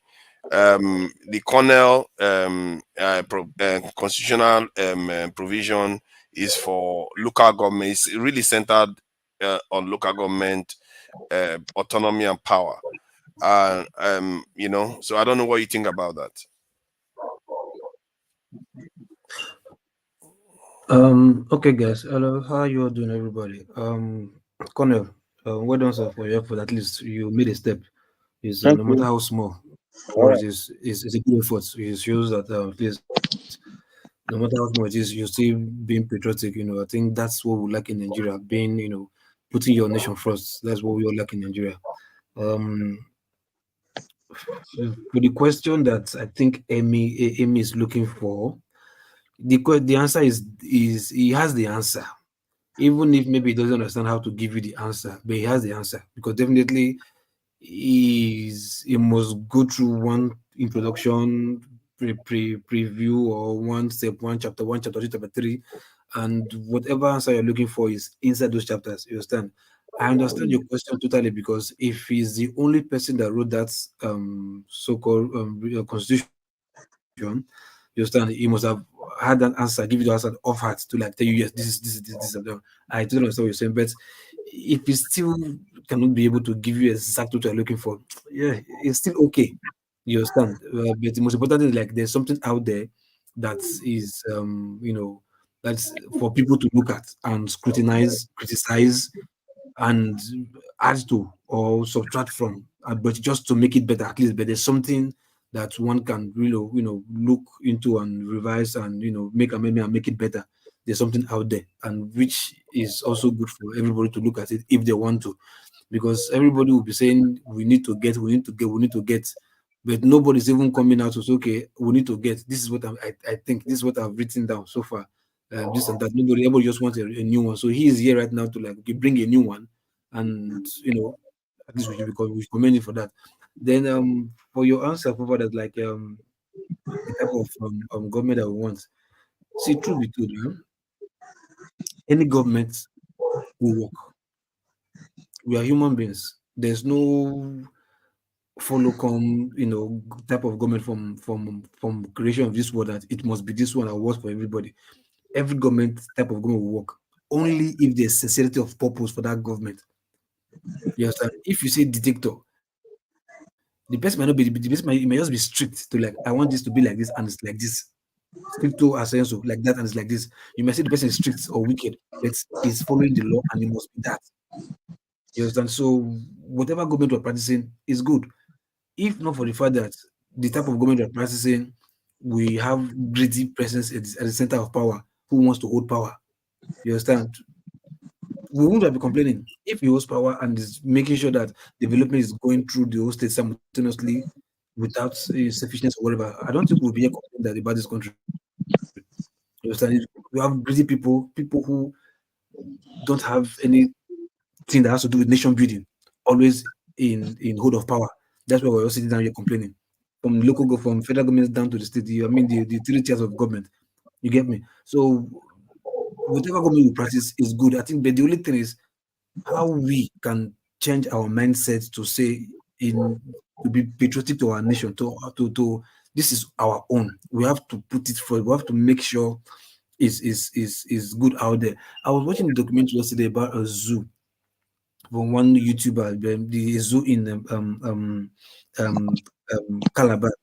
I think Afi, whatever, is being headed by 2 white Americans. They came since 1982, 84, something like that, right? And I saw it, and the way they were speaking about Nigeria, how passionate they are about the country. They were even more passionate about Nigeria than us as black people, which was like their kind of frustration. Like, we are taking worst of the bad behavior of foreigners and using that culture to replace our good culture, something like that. You understand? So we as a people are not even willing for the country to be better first, because we all benefit from this bad governance of a thing. We all benefit from it. That's why we're not even doing anything willing to make it change. You understand? Separate, you can imagine somebody is going out to protest. Some group of people in their thousands are collecting money to wage war against the protesters. So, like, who does that in a country? Where have you seen that in any country, any part of this world?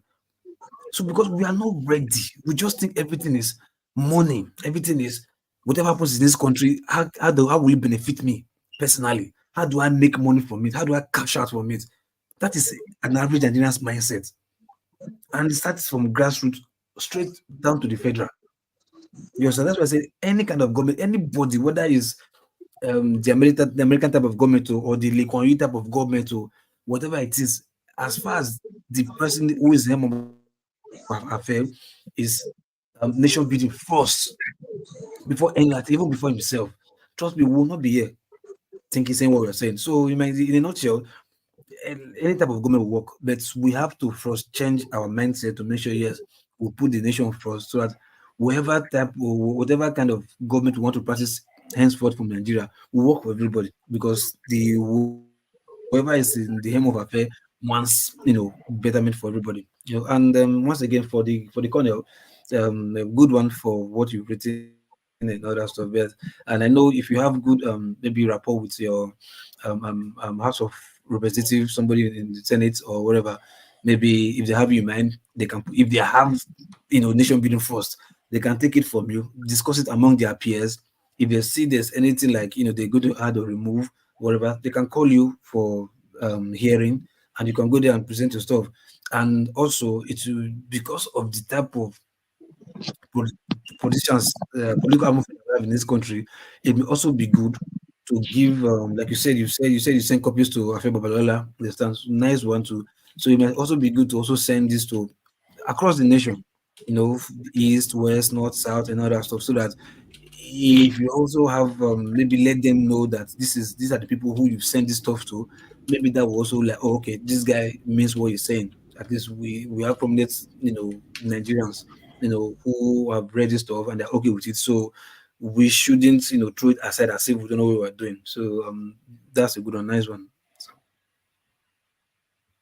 Thank you. I really appreciate this thing because I actually subscribe to your school of thought. It's about action. I think in China, when Mao Zedong came to office, he didn't write the constitution until after 5 years when he came to office. What got him into office wasn't the constitution. How he governed for the first 5 years was had nothing to do with constitution.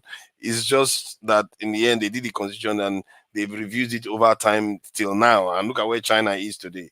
The example is there all over the world telling you the same thing. It's not about necessarily the document, it's the people that have the mind to change the country. If you change the country, the constitution will take care of itself. Exactly. Like I've told people, like in the Nigerian constitution that we're complaining. Okay, point out, give me 10 things that you think is very, very, very wrong in the Nigerian constitution. People cannot even point 10. You just the only problem we have is 10 is a lot. no, but you can't because of Forefathers, do you still have my email address? I should, yes, I should. If you can forward it to me, please, yeah.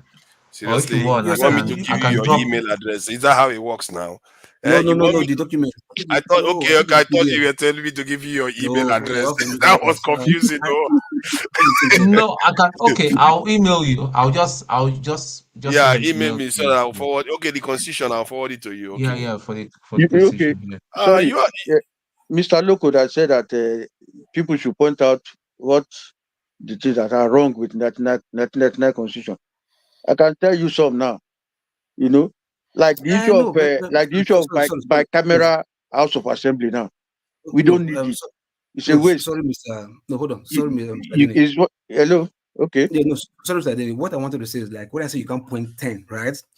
As in you can't because of 10, take out the whole constitution. You understand? The only thing I know is for sure, if we are really, really, really, really enforcing the law according to that constitution that we have right now in Nigeria, I swear to God, we will, in fact, 80% of us will not be complaining about Nigeria. If enforcement is really, really taking place with that constitution, the problem we have is nobody is enforcing it. It's difficult to enforce. Okay, I'll give you an example. The governors are so powerful in Nigeria today that they are just like emperors.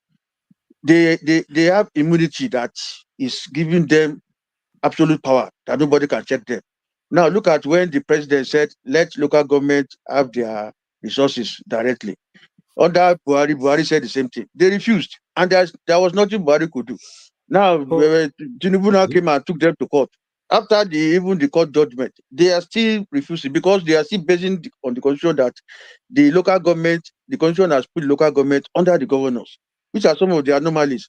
Now they are using that now to sit on the local government resources. So those are some of the things that have to be addressed from the onset.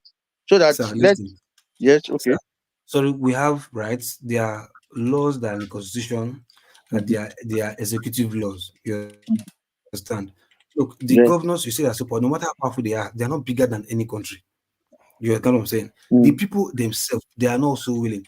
If we true to ourselves, if we are not corrupt in our own states, if we know that this will definitely favor us, you understand? There's no way the people will not come out of the street like, look, Mr. Governor, the president have given this executive order, is being passed from the National Assembly. Why are you not doing it? But the state will refuse to come out because they know they are getting employment. They have families that are enjoying from the government directly. The state will not want to do it. The state will not want to do it because they have families that are enjoying from the government. You get my point? So to say it's difficult, it's not because of the president don't have the power, it's enforcement. The people is not even willing to take action because they are benefiting from that state government as they just did so. That's what we are saying now. Those are some of the loopholes. Like I said now, the state assemblies now, they are just toothless bulldog. They can't do anything to the governor. That is how because the governor is a paymaster. That's what I'm saying. So those are some of the things that need to be addressed in the constitution so that the power of the governors is limited. Powers of the president too is limited. You can't just be a dictator. We are not running a monarchy. where somebody will just be at the end of affairs and it will And where will disrupt the power be then? the power will be. See, when I said there will be no political parties, somebody now asked me, say, there will be the opposing party. Who You will be want to the get opposing? rid of political parties? That would be a problem. No, How? see, Okay, explain to me how that works, because I think that's the first time yeah. I've explained to you before. Now I don't know why you say I should do it. Okay, I'll do it again now. For the I'll do new it again. for the new viewers, yes. Okay, So that, good. I'll do it again because I said there are two ways you can practice politics all over the world in the book, like that. Everything it's partisan politics and non-partisan politics. So it is not new. It is not strange. I'm not just bringing it from the blues. It's there in the book. So what we have been doing since 1963 is partisan politics. And we can see how partisan politics have divided the country. Not only the countries, have divided even ethnic groups, have divided families, have divided us. We are fighting each other, killing each other. Those are even the same ethnic group are killing themselves because of partisan politics. So it has not helped us. And people are so loyal to their parties than to the country. I gave an example of Alhaji Atiku Abubakar when last election, he said he want to be president. And people say, but the last person, the current person is from the north. Why do you think you from the north should be president again? He said, no, his own political parties provided the last president is from the south, as that's President Jonathan. So he is from the north, he should be the president. So he was loyal or is loyal to his party than to the country interest. So at the end of the day, I came to realize that party politics has destroyed us. And then I now started and say, what is the job of the party self in the first place? So you say you need a platform, party manifesto, party this, party that. And I say, which manifestos? Check all the party manifestos, they're all the same. Because all the party will tell you that we want to give welfare to the people, we want to provide security, you fix their road, you fix their schools. All of them they're the same people. They're the same people. Yes. The people are the same. So that's what I'm not saying. So if you look at the party manifestos, it's the same thing as what is the constitution. So they're only repeating what constitution have said, that give welfare to the people. So the party will just come with a manifesto to say they are doing it. So why are we deceiving ourselves that we are using political parties? Then another thing is that before we were born, before we came to this world, government had been existing. And the job of government is mainly to security and welfare. Institutions sorry, sir. Is that the non-partisan? Okay, I want you to explain the non-partisan policies. Yes, I'm going there. I'm going there. Okay. Why I decided to pick non-partisan, because I want to say why we don't need parties in the first place. Okay. Why the party politics is even not helpful, it's useless in the first place. So when you now said the government, the job of government to security and welfare, government have established these institutions right from the onset. Institution to provide security. The welfare issue is all encompassing. Security, education, healthcare, infrastructure, water, all those basic things, they are part of welfare, and they've established institutions to do it. So when parties now coming that they say they will give you healthcare, are they going to take over the job of established institutions? So you can see that it's just mockery of government, mockery of politics. So that's why I said it is not your job as a political party or as a politician to say you want to provide services to people. No, institutions to do it are already established. Your job as a politician is just to go there and ensure that these institutions are working. So don't let us be looking onto people. Let's look onto the institutions that have been established to provide services to us. So that's why I say there's no need for parties. So if individuals now can come out from their ward, from their local government, come out that you want to be voted for, people will look at you. People who knows you will say, okay, this person, he has been a criminal before, he stole money before, he did it. So they will talk about you. The government media will publicize you to them so that you don't need to pay. Because if you don't eradicate money politics, you will still fall to the same corruption that you are running away from. Because anybody that spend money. I wanted to catch that again. How did you say the people will get recognition again instead of money? If you come out to say they should vote for you, the government media at local government level will announce you to the public. People will now start talking about you. If you are good. But hold on. So let's slow down. Yes. Let's try to go one by one here. The government media that picks up on that candidate, are Yes. you do they have any rules on who they pick up on? Is there anybody that contests that they have to pick up on? Anybody that wants to contest, that want to Yes. go for the contest, you don't Okay. need You to have to discriminate cover the person equally. from that. Yes, from that local government, because I talk about representatives now from each local government. So if you come out now from the local government, they will go, the government media will now publicize you, so that the people will now talk about you. If you are the type that, you know, have done something terrible in the past, they will know.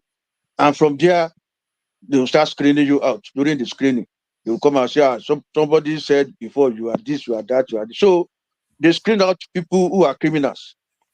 That Or did is they publicize local government this in on TV? I think, is it not like through posters and stuff? Because the TV channel, government TV channel cannot cover all local government this. I think there are quite many, isn't it? They okay. cannot Now, cover everybody that wants yes, to run. okay. There's something I didn't talk about before we talk about local government. First of all, I propose for a lot of things to be put in place before we start this new system. I said a local government now should be viable and propose for population of 500,000 for each local government, plus or minus 100,000. So that no local government will be less than 400,000, no local government will be more than 600,000. So at the end of the day, we have all the local government in the country operating on equal footing. So if you are to contribute to the center, you contribute equally. If you are to benefit from the center, you benefit equally. It's not be a situation where some local government, like what we have now, local government in this country, some are more than 1 million, where some local governments are less than 20,000. So when you are giving them aids now, or they are contributing to the center, it's not equal. The one with 1 million will feel that it's been marginalized because the person from the one that is 20,000 is contributing 5%, the one with 1 million is contributing 5%. So it's not equal. So we need to operate on equal footing so that people will stop complaining of marginalization. That is first thing that I propose.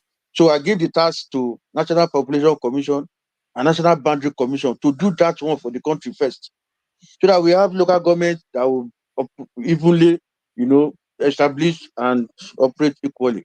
So by that, each local government need to have their own media outfit, because this time around you will operate like as if you are a state. So you have your own media outfit.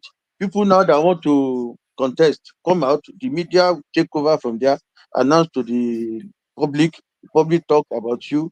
If you are clean, you scale through the screening. Then during election, you use your like what I say again. There should be internet service in all those and training of the country.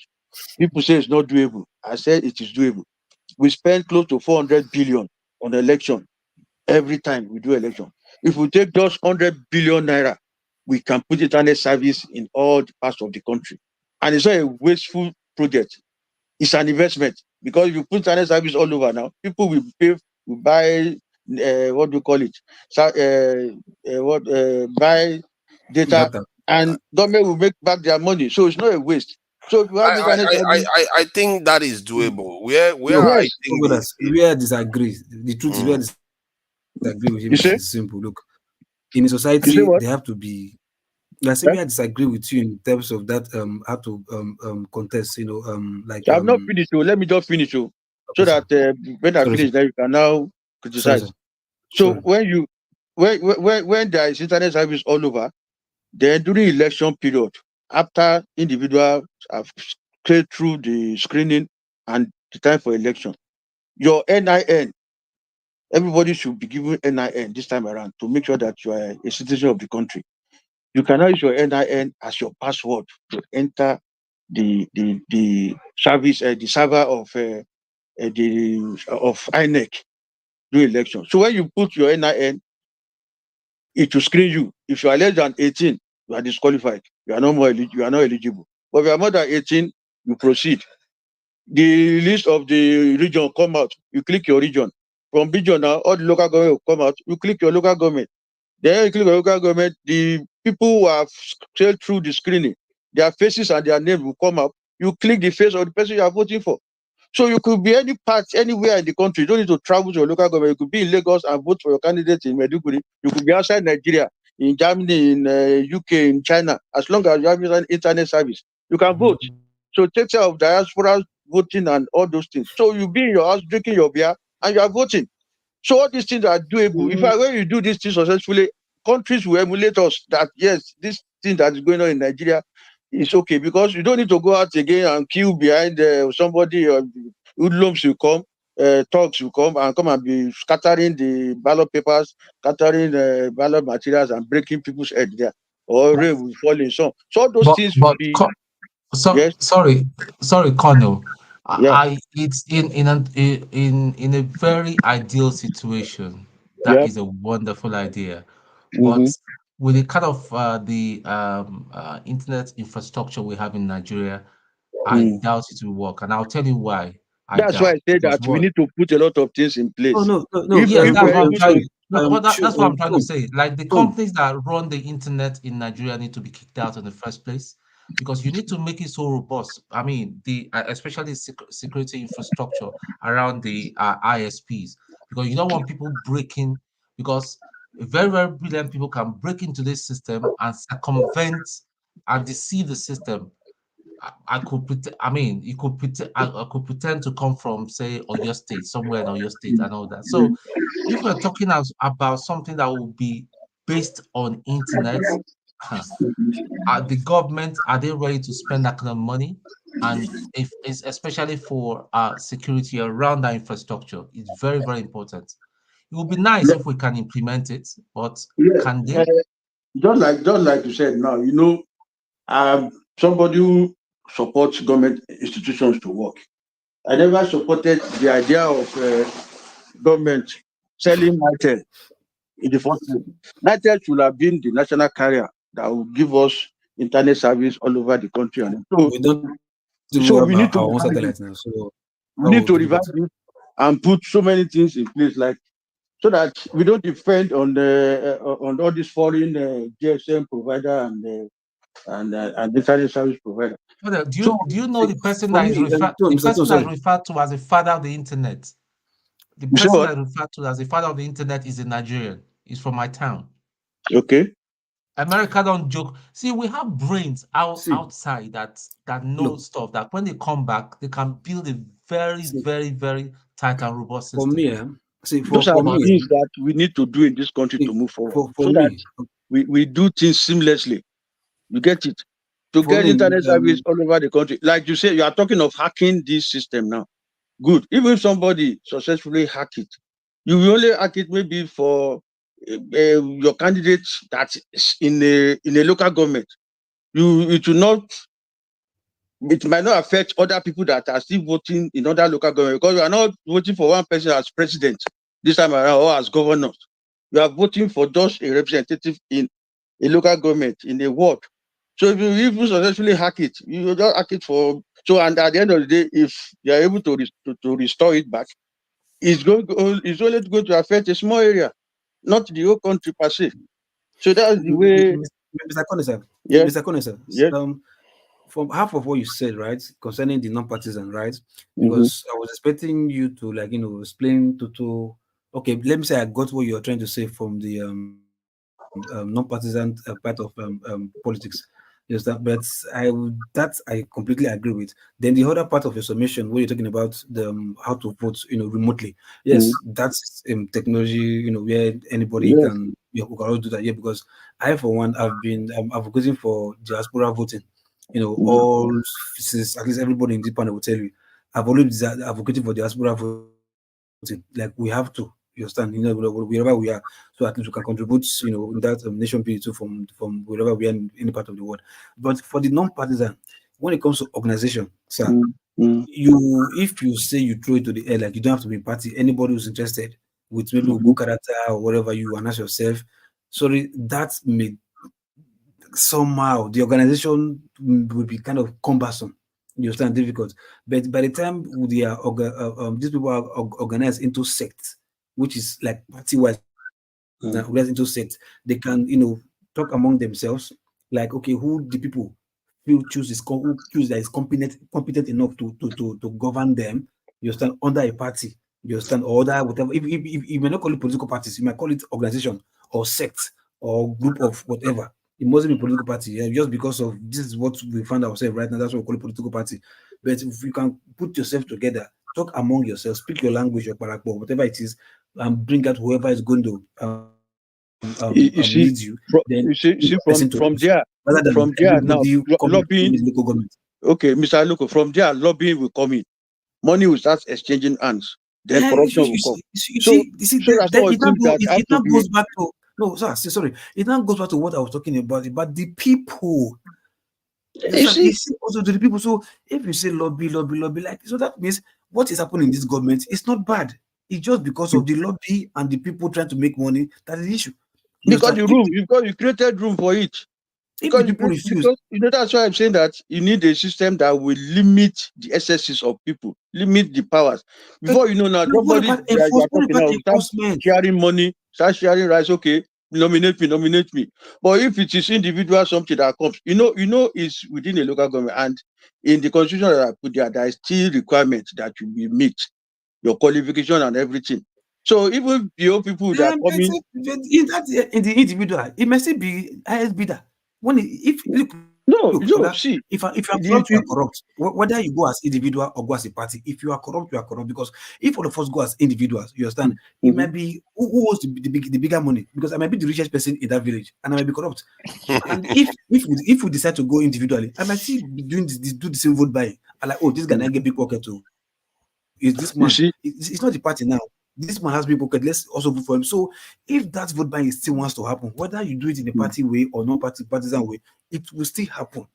But if there's individual something will be limited, because this time around you are coming and others too are coming, and during election you might not even know who will vote for you because somebody is in his house and he just opened the system and your picture should be there. So it's only if they like you, they vote for you. Because if you are the one that has money, they will even say you didn't get your money in the right way. And say that man that stole all the money. Augustina, if I'm in abroad right now, and Atiku wants to vote in Nigeria, you understand? And this your second partner, which is diaspora voting, we are doing this in Nigeria, we vote remotely. You understand? If Atiku is coming, Atiku, Peter Obi, and what do you call this guy, Tinubu, if they are doing that in Nigeria, if they share money, if they want to, if they want to do vote buying, will it affect us in whatever? It will not affect us now because the portal is there to still vote. So whether being in a party or not being in a party, it won't still affect that remote voting because now everybody's voting remotely. Nobody's going to the field anymore. So you can say yes, it's PDP, APC, or whatever. They are there. Now everybody vote from your house, vote from your mobile phone. Nobody needs to go to the field. So they will not still be available to give anybody money. But we are still voting remotely. So, like I said, whether party or no party, that is the remote voting, it will still work perfectly. You understand? It will still work perfectly. Like I said, maybe like if we talk about like this diaspora voting, Tinubu might share the billions he have in Nigeria. Tinubu might share the billions he have in Nigeria, but definitely they are not going to come here and share money for me. But I can see vote like 1, 2, 3. I think Atiku is the best, or Tinubu is the best, or Peter B is the best. Let me vote for the person. So remote voting, I think for me, should be what you should even be encouraging more. You understand? Than that individual, everybody coming out. Because if you're doing everybody coming out and there's remote voting will still cut out, we eliminate anything that has to do with vote buying. Whether you are in a party or you're not in a party, as an independent candidate or from a party, from a political party candidate, whatever. As far as there's remote voting, it will eliminate anything that has to do with vote buying. Except the only vote buy will not be whoever is in INEC office that is collating the figures. That's the only person you can not attack. No, in fact, it's the system that will be reading the results. As you are doing the voting, the system is counting it. So there's no INEC. There's always nothing in this life works remotely. No, you see, we cannot say because nothing works remotely and we will not make attempt to do what we believe is better. So that we limit. No, sorry.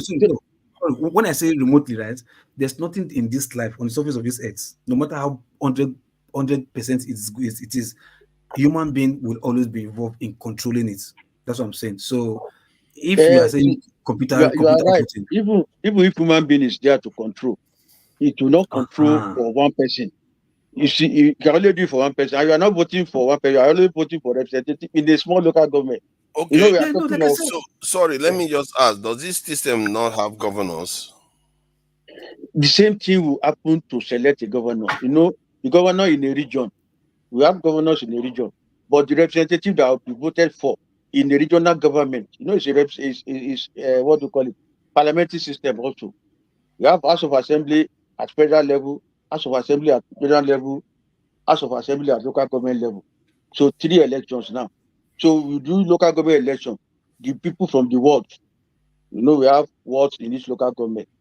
Have divided it into 20 wards for each local government. So one person from each ward will form local government House of Assembly. That's 20 people. Then the regional assembly too, 2, 3 local government like that coming together. We are voting for one person to represent that 3 local government in House of Assembly at regional level. Who votes? Who votes for the person to represent the 3 local no, government areas? that one is now. not even reduction. That one is reduction of governance, as in like I understand what you're saying. Like that was even reduction of I governance. want to. Instead of you I don't having understand fully. Explain it to me, please. I'm trying to catch what you're Yes, saying. I'm sure some viewers are just struggling. just like it is in the local government election, where you have the wards, you are voting for the representative from the ward to form local government of assembly.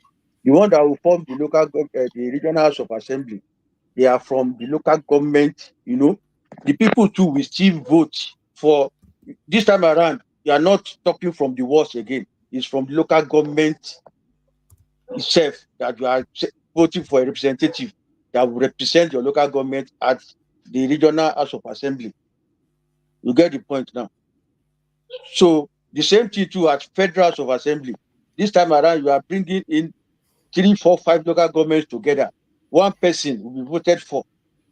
You know, you know what we call this federal constituency as it is now. The Oh, way it is. sorry. Hold on. Sorry, I Yes. need to. You said to vote for the federal level, Mm-hmm. 3 or 4 local governments will come together to select one person to go to the federal. Is that what you're saying?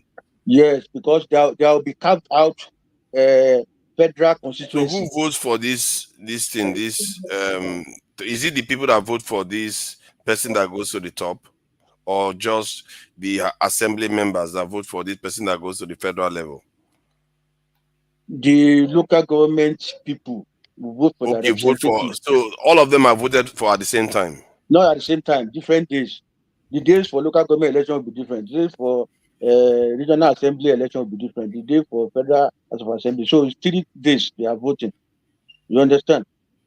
So somebody will come out and say, "I want to represent these 3 local government areas," In and the regional then House of Assembly, in yes. regional, and Uh-huh. then you have to support that person on that day. Everybody will choose to support that person. Then Yes. another person will come out and say, "I want to represent the federal government." Then the 3 local governments, or how many, all the local governments of that region will select that person, or how does it work? This time around, you know, that's why I'm saying that if you read the constitution where there is a way you carve out the federal constituency, regional constituency, you know, because regional constituency now we are considering the population. So in the regional constituency now we have 3 local government forming a constituency in the region. In federal constituency now we have about 6 local government forming a constituency that will vote for, that will now represent that constituency in the federal House of Assembly. You get so it's graduating up like that. So in other words, you are going to have 3 types of elections instead of 2 types that they normally have now. Yes. Is that not adding to you have 3 House of Assembly governance now. cost? You say what? Is that not going to add to cost of governance? No, there's no cost now. Everything is computer now. It's just to readjust the system or put the pictures of those that are coming to contest. You are not printing any ballot papers. You are not printing. Everybody is sitting at Well, home. if you don't print any ballot paper, there's no way to verify results. No, as you are doing the voting, the computer is counting it. Yes, it's counting it, but yes, no and hard the copy. result will be displayed immediately at the end of the election. Maybe you are fixing 3 hours for election. As people are voting, the last 3 hours, the numbers of people as they are voted for them will show with their picture. Candidate A, 40 votes. Candidate B, so to show there on the screen on your phone. So we are not going for any INEC chairman to read any election. We are seeing the figure as the way it's automatic on the system. It's computer controlled. Sorry, forefathers. This is on the assumption that everybody has got a smartphone. How about people that don't have access to a smartphone or a laptop or a computer? Okay, good. There will be awareness, first of all. It can be done. You can go and do it in a library, e-library. No, you can even use your friend's phone. The important thing is the NIN. Because if you do it 2 times now, the system will reject you because it will know you have already voted with your NIN. Your details are already there in the system. So another person can still use that same phone again. You put his own NIN, his own voting. I think the better thing will just get a e-library, because on a very good day, exactly. How many people will you give your phone in the village to do that? So just like you said, e-library can be there. Local government can just create a center where people don't have local government. Yes. But when you create that center, well, how about having those thugs going there to destroy them? There's no ballot box. No. You can go there and destroy whatever voted, whatever. They destroy the computer. There is still a destruction. Yes, yeah. Even if you destroy the data that's already voted, is already sent already. So you can only destroy. No, what I'm trying. Look, you don't can prevent people from voting. You can have thugs going there to prevent you from accessing that the computer. Yeah. For those that don't have computer. It's not computer per se. It's your mobile phone. It's mobile phone. They will put there that you just put your NIN and the whole. No. I think we're talking two different things here. Look, I said, how many people can you give a mobile phone to? You understand, to do so? That's why I said e-center, like e-library. So you now said, okay, maybe an office or a department can be created in every local government, whereby they can go there, as in they can have internet access, maybe from a laptop or a computer or wherever, you understand? Because definitely it can't be mobile phone. It's too small for that kind of stuff, you understand? So it's maybe a computer can be there whereby people can line up and go there, access the portal, put their NIN and whatever details and whatever, and in fact, what I really propose if the touts go there and destroy, that means the tout can only go there to stop the process. Because if you destroy the computer, it's the same thing as stopping the process. If you chase the people out of the place, the same thing. That's what I'm saying. Like during the last election, we saw people were prevented from even casting their votes. So this time around, the only difference is that there's no ballot paper per se. This time around, even if you chase them. See, this time around, what is going to be in the voting center is just 1 or 2 mobile phones. So if anybody go there now to destroy 1 or 2 mobile phones, it has not disrupted the election. You can still go to another place and use another mobile phone to do your election. You get my point? Because you always spoil the mobile phone, you have not disrupted the working system of the server. Yeah. The server is still there, or still open anytime, any day. But the area I'm trying to get to is, one, you are going to have hard copies. Without hard copies, if elections are closed, you can't verify it. That's one. You need hard copies to verify, because when they have to do a recount or anything, you don't have it. And there's always a potential for hacking. When we are talking about sophisticated nations, they can decide who becomes your leader. So that's another one. There is also the issue of the presidency. How do you select for presidency? Like I said, the issue of prime ministership, not president, this time around. From each region now. It's the same thing, it's just a name.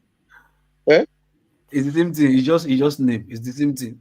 Okay, so from each region, so how do you select a prime minister? That's like I said, it's rotational. So any region that will provide the prime minister, you select from the members from that region. It's among them that you pick the prime minister. You get it? So if it is not well, the entire region will vote, but the whole country will not vote. The whole country is voting for your representative. You are voting for your own representative from your local government. What I'm asking is that the whole country will not vote for the prime minister. No. The head of the country. Nobody vote for any prime minister. It's among the representatives from a region that will Okay, it's pick the only prime minister. representative that can select the prime minister. Then you Yes, see, that's it. Okay, hold Uh-uh. on, hold on, The hold on, hold important on, thing hold is on. that let it come from a region. Oh, Then after no, 5 years, you move to another region. After 5 years, no, so you that see? it will be Sorry, rotational. the representatives that will select that leader are not going to Mhm. come from all over the country. No, it's You among them. see? That's the thing I said, that Only if individual people. Oh, voting no, is that it would be a no for so many exactly. people. That's what we See, say. That's your why first you part. say That to be a individual voting no? will not work. No, See, wait because now. everybody wants to have a say in who governs them. That's what Exactly. I'm saying. That the interest should be more on your local government. At that And no level, problem. at that Do your at local that government. level, see, The president always has power to do things that will undermine local government. That's the that's what power I'm of saying. the That leaders. we need a constitution that will reduce the power of the president. The president should not just be interfering in what is happening No problem. internally. That It will has only come up that with has policy. nothing to do with voting. It has nothing to do That's with what I voting. was talking about, direct democracy. Now you are putting it in as if local government. My fear is that, or my concern is that if people feel like only one region will participate in the selection of a leader, No, forefathers, in a nutshell, what is even trying to say is when voting for the head of the state, the head of the country, the country is going through the election process will not be indirect primaries. So like we have indirect primaries. That's what you are saying right now. So like indirect primaries, it's Congress that nominates the governor. You understand? In a party Congress that nominates the governor. It's not the entire people. But direct primaries is where everybody in the party will be the one to vote whoever wants to be their flag bearer when it comes to governorship election. It's the same process, the same method you want to apply when in this your new nation now that if they want to vote for anybody who wants to represent the head of the country, lead the country, that's like so it's like indirect election, so to speak, if there's anyone like that. So, but Because definitely, at that level now, the people have been voted for to represent their local government, their constituency, and everything. So when they are there now, and it is their turn, it is the turn of that region to provide the prime minister. You are picking from among them. It's just like what you but have in UK, similar to that, that meant, hold where on, sir. What if the the president is not my chairman. choice? What if it's not my choice?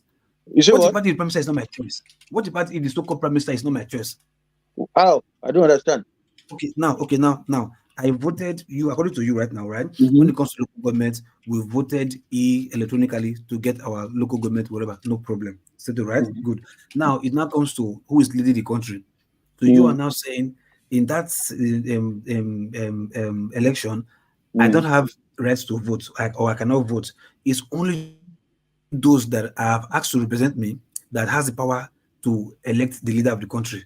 You have What voted for your if that person? representative now. Wait, now you are already No, voted for your representative. Your representative now that will vote for the person that will be prime minister when they get to the House of Assembly.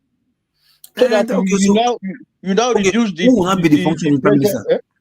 You say what? Okay, what will not be the function of the prime minister? What will be the function of the prime minister? What will be the Prime function? minister is the head of government now. And to do going to be what with, now? What the function? To do what? What are his duties? You are the head of government. You are the one that will form among the other members in the National Assembly. You pick the people that will be the prime minister, as there will be the ministers of other ministries. You get it? Okay. So Can any of his duty, any of his function affect me? Any of his decision? Can any of his decision or function affect me as an individual in that country? You see, what their job is mainly to bring out policies that will be implemented at local government level. You get my point? That's what I'm asking now. Can his policy affect me in the local government, individual? Can the prime minister's policy, can it affect me? Okay, give me an example of policies that will affect you, because the institutions are already there to provide you services. The federal the politicians that are voted for are only going to ensure that the institutions are working.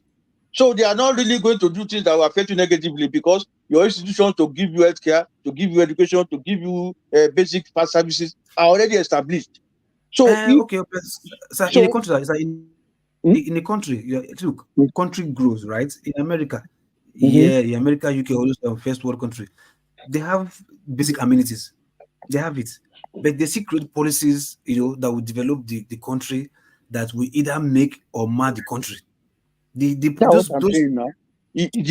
natural policies are already there. You understand? The provide security, provide healthcare, water, social amenities. Yes, it's there in foreign, is a Western world. But policies that are being made by the president can destroy or make the country. You understand? So that's what I'm asking. Regardless of whatever they have, they're enjoying. Policies can also make the country. So if that president make policy that I don't support, I don't have the right to say no. It is not an authoritarian system. It is a parliament. Even prime minister have his own contribution to make. Other members will still have to agree to it, 2/3. So all those things are still there. So it's not a dictatorial system. It's not authoritarian that you can just do like president, say, hey, this is what I want, this is what I want. No, you still have to pass through the house and it will be deliberated before it will come out as a policy for the whole country to implement, for the local government to implement. You get my point? So when we say democracy, it's people's government. And you have voted for your representatives. This one is not representing the people of your local area. So when you get to the House of Assembly, there is talking in your favor, in your interest. So any policy they are coming up with, it will make sure that it is not detrimental to his own people. So it's not just one man show. No, it is a group of people. I don't have your point. I get your point, but my own worry now, my own worry is this, or where I'm saying, like, what you are saying is possible or is achievable, but the kind of government we practice right now is also achievable if they choose to do the right thing. If the people are really, really, really willing to hold them accountable, if they are serious about holding the leaders accountable, it's still achievable. That is my argument. You are right to some extent, but it is not achievable fully because of the immunity they are having. That has made them oppressors, that have made them what they are not. They believe that you cannot tell them what they say is final. You can't just challenge them. That is why it is not achievable in Nigeria. Now, see where I come about law enforcement, enforcing the law. Now, hold on, let's put it this way. Look at Yaya Bello, for instance, now, right? He's got immunity in his 8th year. Now, has he got immunity now? No. Okay, look at what is happening now. He has not got immunity, but somebody with immunity is protecting him. Okay, now you see, now you see where the present governor is protecting him. So those are some of the things. And at the end of the day, let me say something again. Wait, let me say something. If eventually they take him to court now, and he gets there, the next thing he will go and do plea bargaining.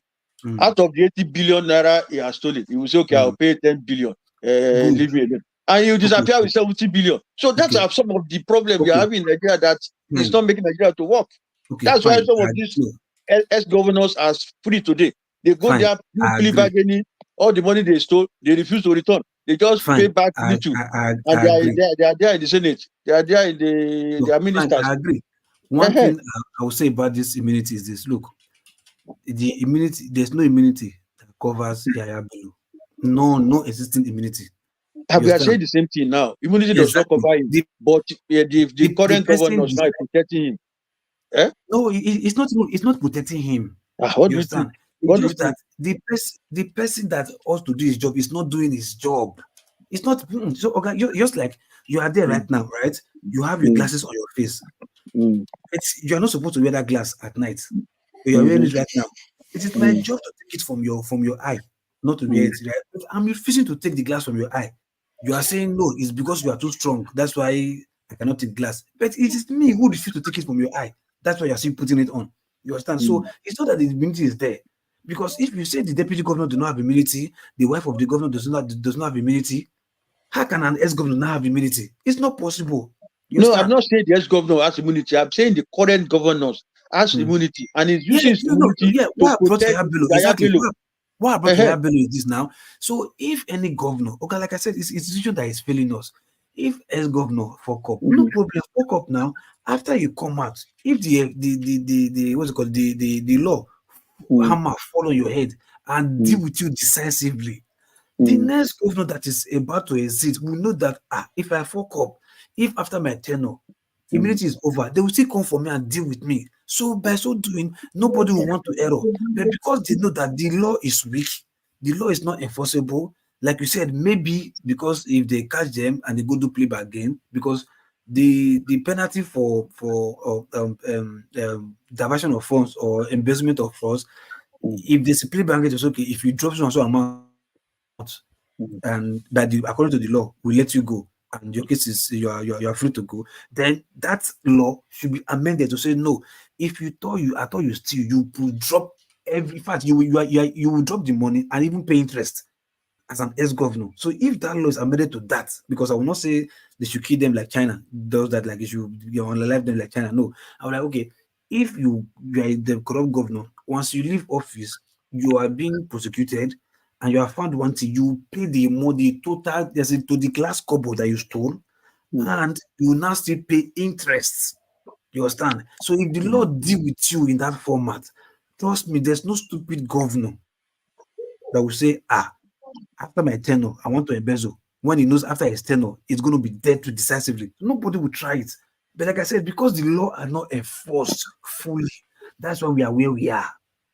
That's why we are where we are. Trust me. Look, I know black people. If you slap them 1, 2, 3, just like all of us are here right now, you are the strongest person. Maybe you are a colonel, so you are supposed to be the strongest person here right now. We are looking up to you as our leader.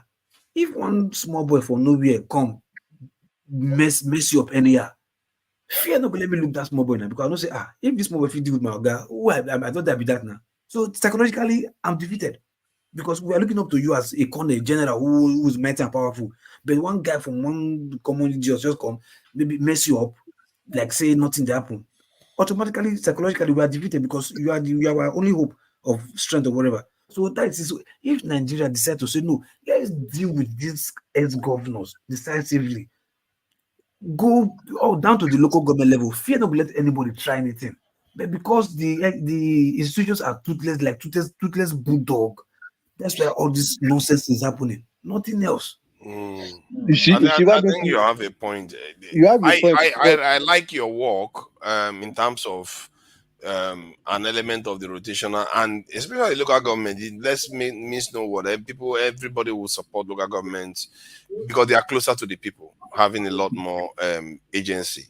However, the areas that is on when it starts going to the state level and the national level, that or now regional level and national level, that's when I feel like there's a little bit of a shaky area there. That especially the presidential one, I don't see, like, the other 6 will reject it. Like, why should I not have a say in who is going to be president? Nobody is going to accept that at all. So that would be a tweak that will need to be put in place. Otherwise, that thing's not going to go anywhere. In terms of cost of governance, it's not very clear. This is not going to still lead to an element of cost, because how do you even start selecting people? Because then the federal government has to still choose who to cover and who not to cover. By the time the whole region is full of millions of people, by the time they start 2,100 people start popping up to want to govern, how do you select who is going to represent? See, that's what I'm saying, that the system, computer will do all those things. When you vote now, okay, there was a time in this country today, we have more than 70 political parties. That people will go to the ballot box, ballot office there. They are looking for the ballot paper. They are looking for your parties. You will be looking for the logo of your party. So, but this time around, you are using your phone that will show the pictures of people that you want to vote for. You know the person, you know the person's name, you know his face. So you click the person. It's not a matter of moment you see the person you want to vote for. You click his face, the name, everything is there. The computer register it. You are finished your own. So you just trust computer to hold everything. No. Hold on. If you can see, say, assuming 50 people or 30 people, individuals want to go and contest. If you can find the local government, for example, yeah. No, yeah, exactly. In local government, 30 people want to go and contest. If you can be patient enough to find 30 people, to find one of your candidates inside 30 persons, what is difficult in finding one of your party inside 17 party? I say party politics is a divisive process. Is dividing the people, because people will end up paying money and then looking for Godfather, Okay, and then the way we Somebody just wants the way to we choose win, to they will still compete it's the against way we other choose to persons it's to the way we still choose be to play it, divisive. okay? It's the way we choose to play it. It's the way we choose to play it. You That's understand? what I'm saying So now. So we why can do play you it even need different. the party? Why do you even need the party in the first place? Because to do what? We have manifestos that's already in the constitution. So why are No, you duplicating all these efforts that is already there in the Okay, constitution? sorry. Listen, let me dissect some points. First, when individuals compete against each other, they still Yes. have issues. They will still create division amongst them. Then, in Mhm. terms of the constitution being already written, Mhm. like if let's say you are implementing some part of the constitution, you find out that cost is getting out of control. There are two ways to deal with it. One of them will be like, let's get money from the elites. The other one will be like, let's get money, let's cut costs. So there are two different ways, and then ideology starts showing up. And when ideology starts showing up, you are going to have camps that will show up. Two sides would say, okay, one side would say tax the poor, the other side would say this in the tax the rich. Then they will still gang up and still form those alliances. If you have any example where non-partisan states have ever existed, I would like to study it because because when we are discussing things, there has to be a way that shows that it does exist in nature no, and survive. for that, let me help you. Not that Sorry, that let me help should you. I rule said, it out, but because if you can criticize it and see its faults, then Mm. to dismiss that criticism, you have to have evidence for it. You see what for I that, mean? let me help you. Say, i.e., the invention of Nigerian Governors Forum. You understand? These Mm. people, they are from different party or from different state or different. They don't even know each other. You understand? But they decide to say, okay, regardless of the party, Southern Governors Forum, all of that is called coming together. These are people who were elected differently, or who were voted for differently, different ideology, different language for different reason.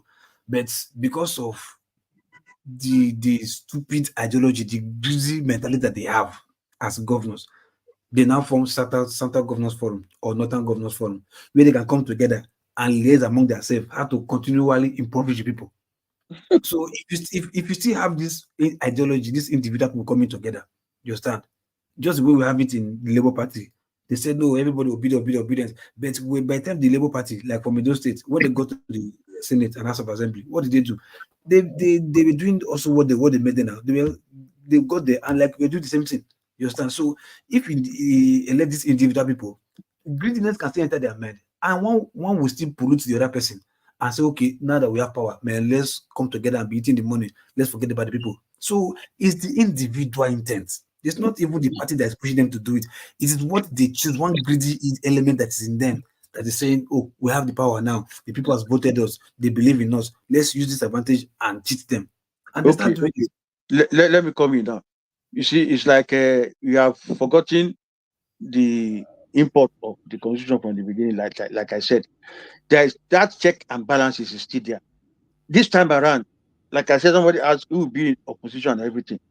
The civil servant, the workers, who knows that it is their duty to provide services to people, they will be in the opposition to the politicians that are coming in, not to come and usurp their job. That the politician's job is to come and oversee them to ensure that they are working. You know why? What is causing corruption in Nigeria today? Because politicians have usurped the job of the civil servant, giving them but to their contractors. No, So let us understand. as it is right now, not as it is Mhm. right now. Nothing Yes. stop the citizen as it is right now in the country. Mhm. Nothing stop the citizen to become opposition to the government. Nothing stops them, whether they're in a political party or not. It's just that they refuse to hold their leaders accountable. Nothing That's what stops I'm the saying now. people now That today, to today, say, what we have today, why people are dying to enter politics, to enter government, because they know that when they get there, they will manipulate things and make money for themselves. it's But the simple. work concern are proposing, you cannot manipulate any institution to get money. Your own is to go there and see that they are doing their job. You will be opposition to them. They will be opposition to you because they are to do the job. You are to oversee. If they notice that you want to take over their job and give to contractors, they will go against you. If they are not doing the job well, you will ensure that they are doing the job well. Because the people are there at local government to see the services that you are going to provide. So if two of you are not going there to provide the services and you are manipulating things to award job to contractors that will take the money and build mansion somewhere, they will rise up against you, your local government, and lay siege on your office there. So I think that is how it's supposed to be. So that government will be held accountable all the time. But what we have today is just like one emperor that is there, have the National Assembly, have the not State like Assembly that. in The their one you pocket. are creating may be worse. The one you are How? creating may actually turn out to be worse. How? Because you have one of them, where you describe civil servants, they are basically unelected crazy dictators that will be riding the state affairs without anybody intervening. Even elected officials cannot intervene in what they are doing. That's one area. See, if you don't provide services, people will be there to rise against you. That's what I'm saying. Their job is to give services. If you My now point divert is money, that let me finish the point I'm making, because resources in a nation tends to change. Nations go through economic downturns and different things. So resources will change, and the civil servants, if you are saying they are the one that control the stuff, the government they official do cannot tell them their job. what to I'm not do. saying they control stuff. The politicians control them, but they do their job.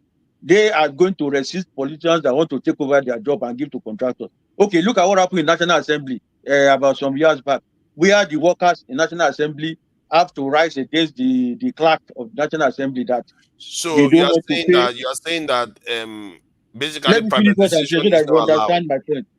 So that they rise against the clerk, that the basic job like painting, electrical work, and all those things that is supposed to do in National Assembly, that the clerk has awarded it to contractor. Now the clerk don't have money to pay the workers, the civil servants that are supposed to provide maintenance.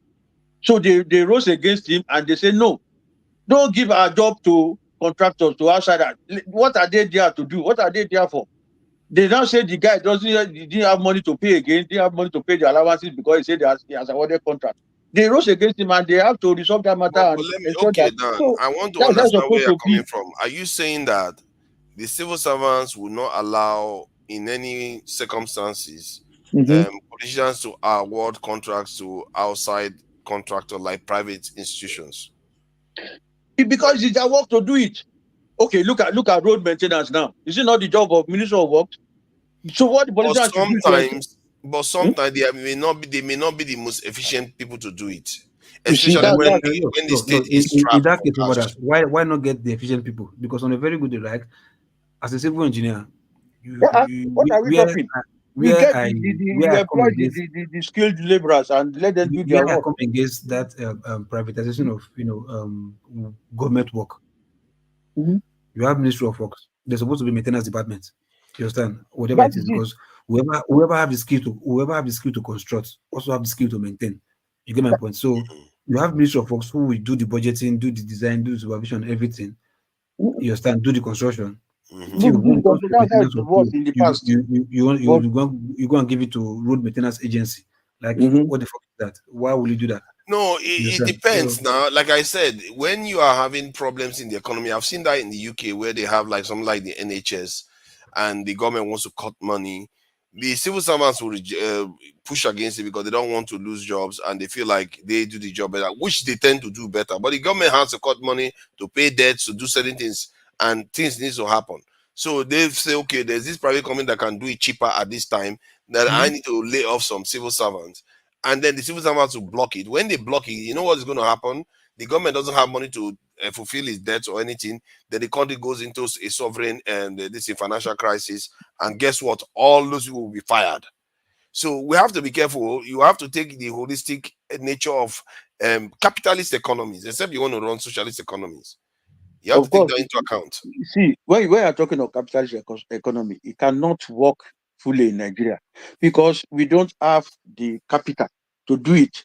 Now, the country that can successfully do a capitalist economy, they are developed nations, country with strong currency, like you people in UK, US, Europe, and because you have your currency that you are receiving in as taxes in local currency. That your local currency you are receiving Is the international currency the whole world is looking for to do business. So you can afford to give all your work to businessmen to privatize everything. But in a place like Nigeria, where you don't have the capital, where your capital is a local currency that you can only use within Nigeria, you have to ensure that you strengthen your institutions to do most of this job, so that you don't just enter debt unnecessarily, looking for contractors that will Can do I jobs ask, that. do you have any nation that is running this type of system? Anything close to it? Of course, go to China. China is developed today with the best infrastructure you can see. They have been done by their Are you workers. calculating like a communist system then? It's not a communist system. Don't let us make mistakes. How can you say it's a communist system when you have a lot of I'm just trying to. See, But you just said it's China now. It is in the past you can call them communist, communism and everything. Where under Chairman Mao, This when they guy, will are do you this, still working as a communist state? Yeah. it's not communist. See, what they are doing, you go to. That's why China was able to recover from to become from third world and became first world within a short time. They use their workers, they use their institutions to do all their things, not awarding contract, because they didn't even have the money to award contract. So at the end of the day, it worked out for them because their currency was so low. It was one of the lowest in the world as at that time. To the extent that when they now recovered, now they now started bringing in my advice investors and to you is everything. that when you go to National Assembly, don't mention China there. See, there is no how we will not mention, because China is a very good example. Do you know? If they ask you for example of the system, no, for me, what helped China? What of Singapore? What of Singapore? If you mention Singapore, but Singapore is a one-party state, it's a dictatorship. It was a dictatorship for a long time. So Singapore is, I think, in a way, Singapore is the closest to what you are describing. If you ask me, because they made use of their institutions. Singapore had a very powerful central government, which was Lee Kuan Yew. Because Singapore is a city state, small city that like a local government in Nigeria. And that's why I say local government should be made Singapore actually. It doesn't matter. I think it's the willingness to do what you want to do. As far as what you're doing is the right thing. There's no way a country can develop. No matter how much right thing he wants to do, if he goes to National Assembly and tell them, what's the example of this thing that you got? China. They will be like, they will run away.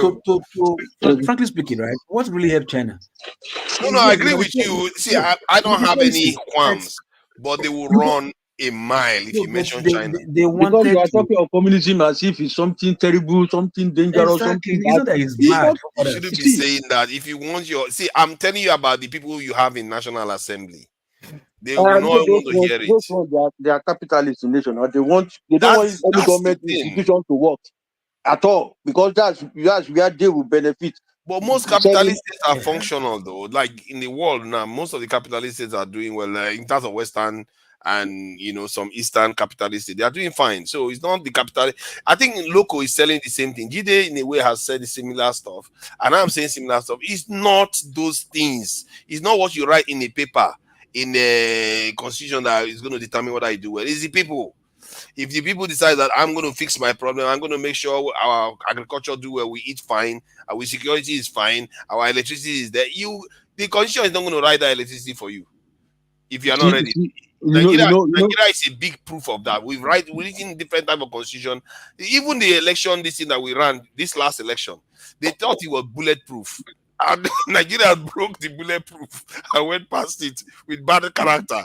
That should show you everything you need to see. What I'm proposing is a document that will limit the excessive powers of these politicians. You see, they say absolute power corrupts absolutely. An average person, you give him privileges to do some things that he wasn't planned for. He will do it. It's only somebody that have the fear of God, maybe 1 out of 1 million. So in that case, from the onset, let's come up with a system that will limit, so that you are going there, your limitations. You will not go there and be thinking of making money within 2 weeks or so. That you are in power. That's the essence of what I've done. Mr. Conesa, let me ask a question. Nigerian Governors Forum, do they have power? But individuals have their own powers. No, hold on, no. Nigerian Governors Forum, do they have power? No, I don't reckon with those idiots. Those people, I just don't. No, I don't see how you like them because I know they are just privileged people benefiting from a system that is not working. No, so anything they do, I don't just want to follow up. What I'm after is how to change the system so that everybody will have his limitation and will know the question his I'm asking, right? Even if you don't like them, no wala, whether they are constitutionally okay constituted or not, because they are just after their interest. We know they exist right now because they are holding meeting, they are granting press meeting, people recognize them. Even what has that one got to do for Nigeria now? Of what benefit? That's why I said, do they have, as a collective now, as a forum, do they have power, yes or no?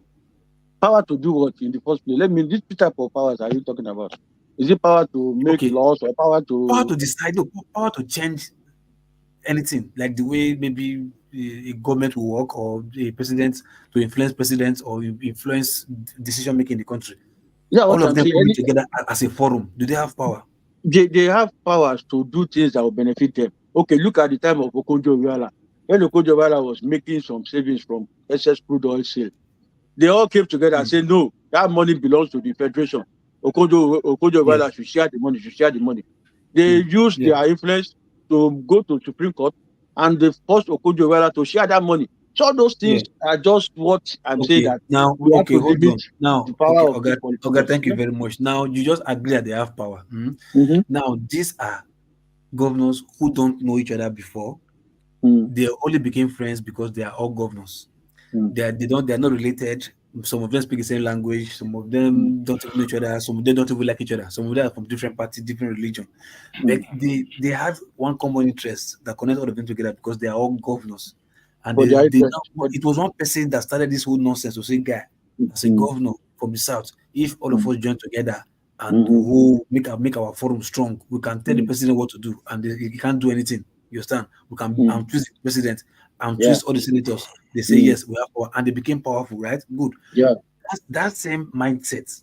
Put it in this local governments. You say you want to elect individually that are not coming from party. You understand? All of them knowing that they've been elected individually. You understand? From not being in a party. You understand? Yeah. After having that power, the same mindset that devil can also enter them to say, oh, all of us now will be elected as the reps of different local government or regions.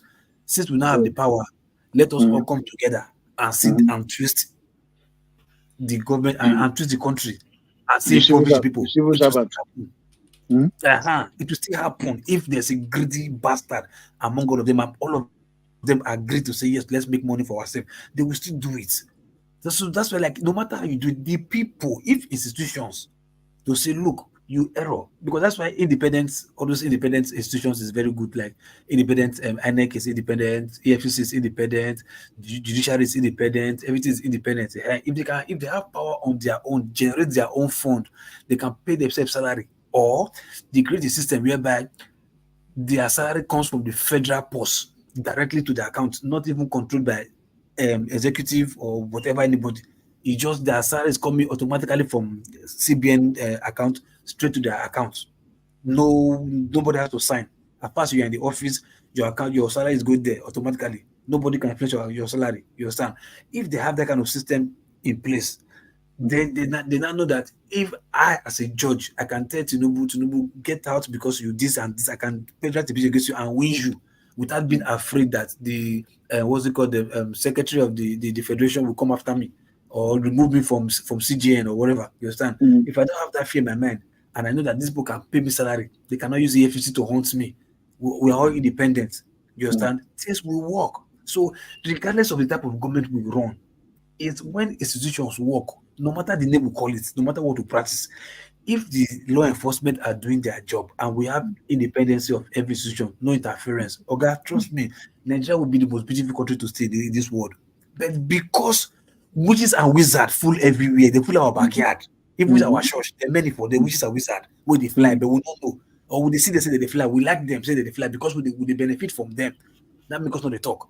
That is Nigeria's number one problem, nothing else. Trust me. I've seen this like back of my hand. These people, they are demons. They don't sleep at night.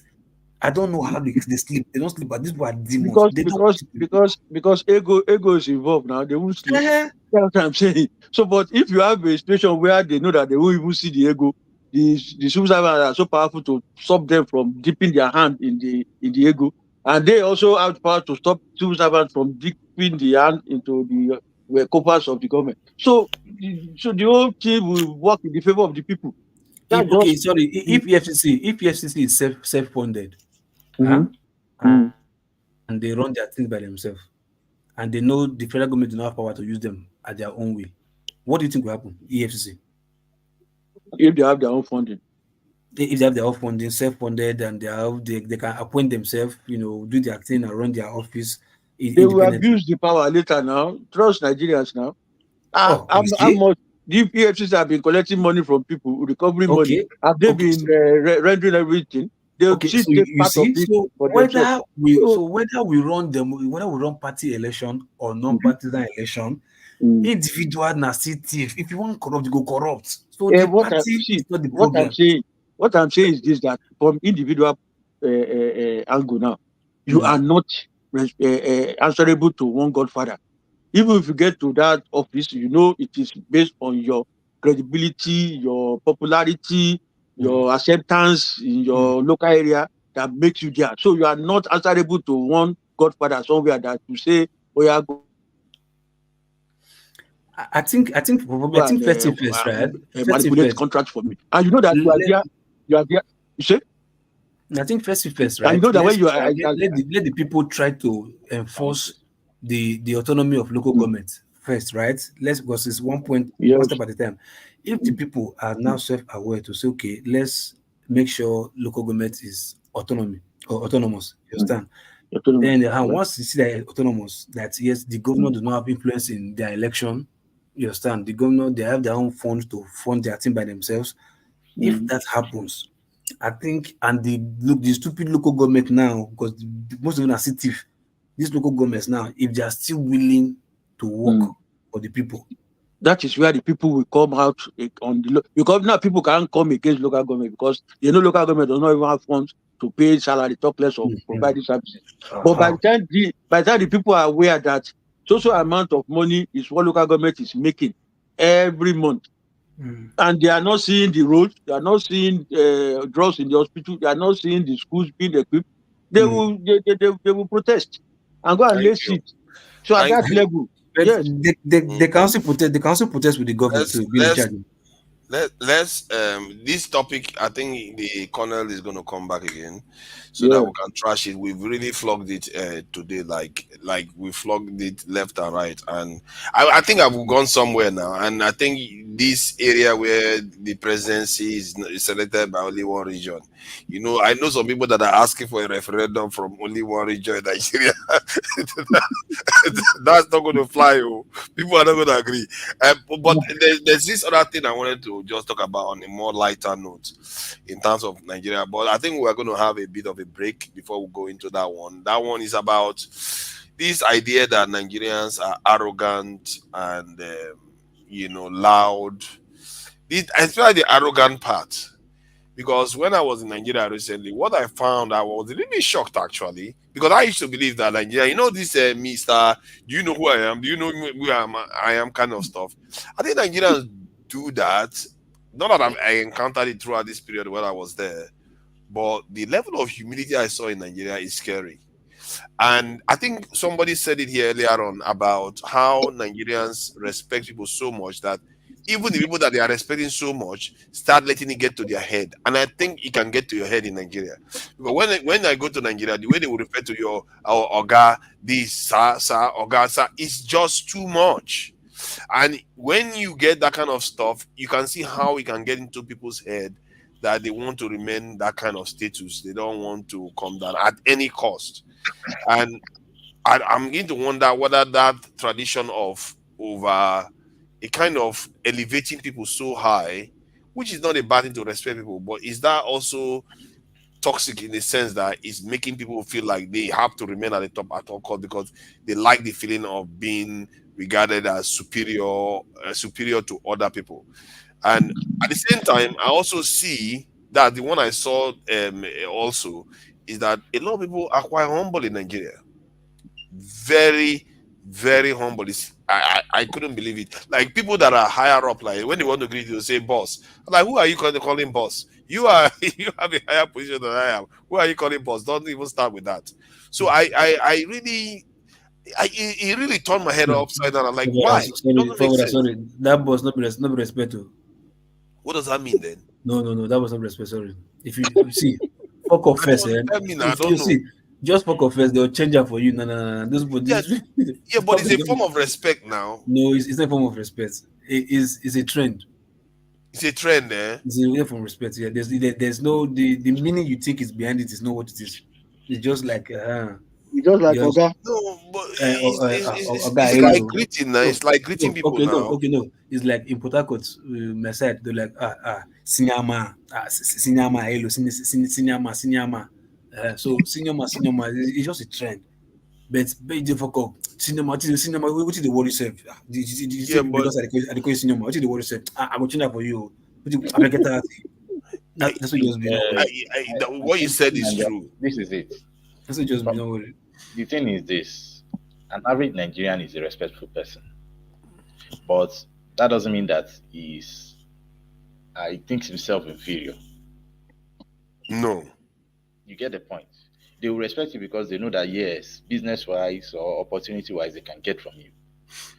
Exactly. So, which is not respect. That is not respect. They're like they want to be loyal to get something, not like what they respect or forceful. But it's still not still. It is still part of that respect. It's part of it because they have considered that this person can be. They can get something useful to me. I can. You get the point. It's part of this. It's normal human interaction. But the moment that and that makes them tolerate you to a point. But the moment they see that, because that's why you hear some proverb, they will say, because I want chop meat, I go come they call cow brother. What they are trying to let you know is that at the point, they will let you know on a personal note that, hey, but guy, you don't pass your boundary. What think they happen? Yeah. You get the point. So, and that is what some other people don't have. The thing is, the kind of environment we are in Nigeria, it has cooked everybody that we can tolerate to a point personally, and we revolt, we not go see your face again. So, and those points, when you go outside, for example,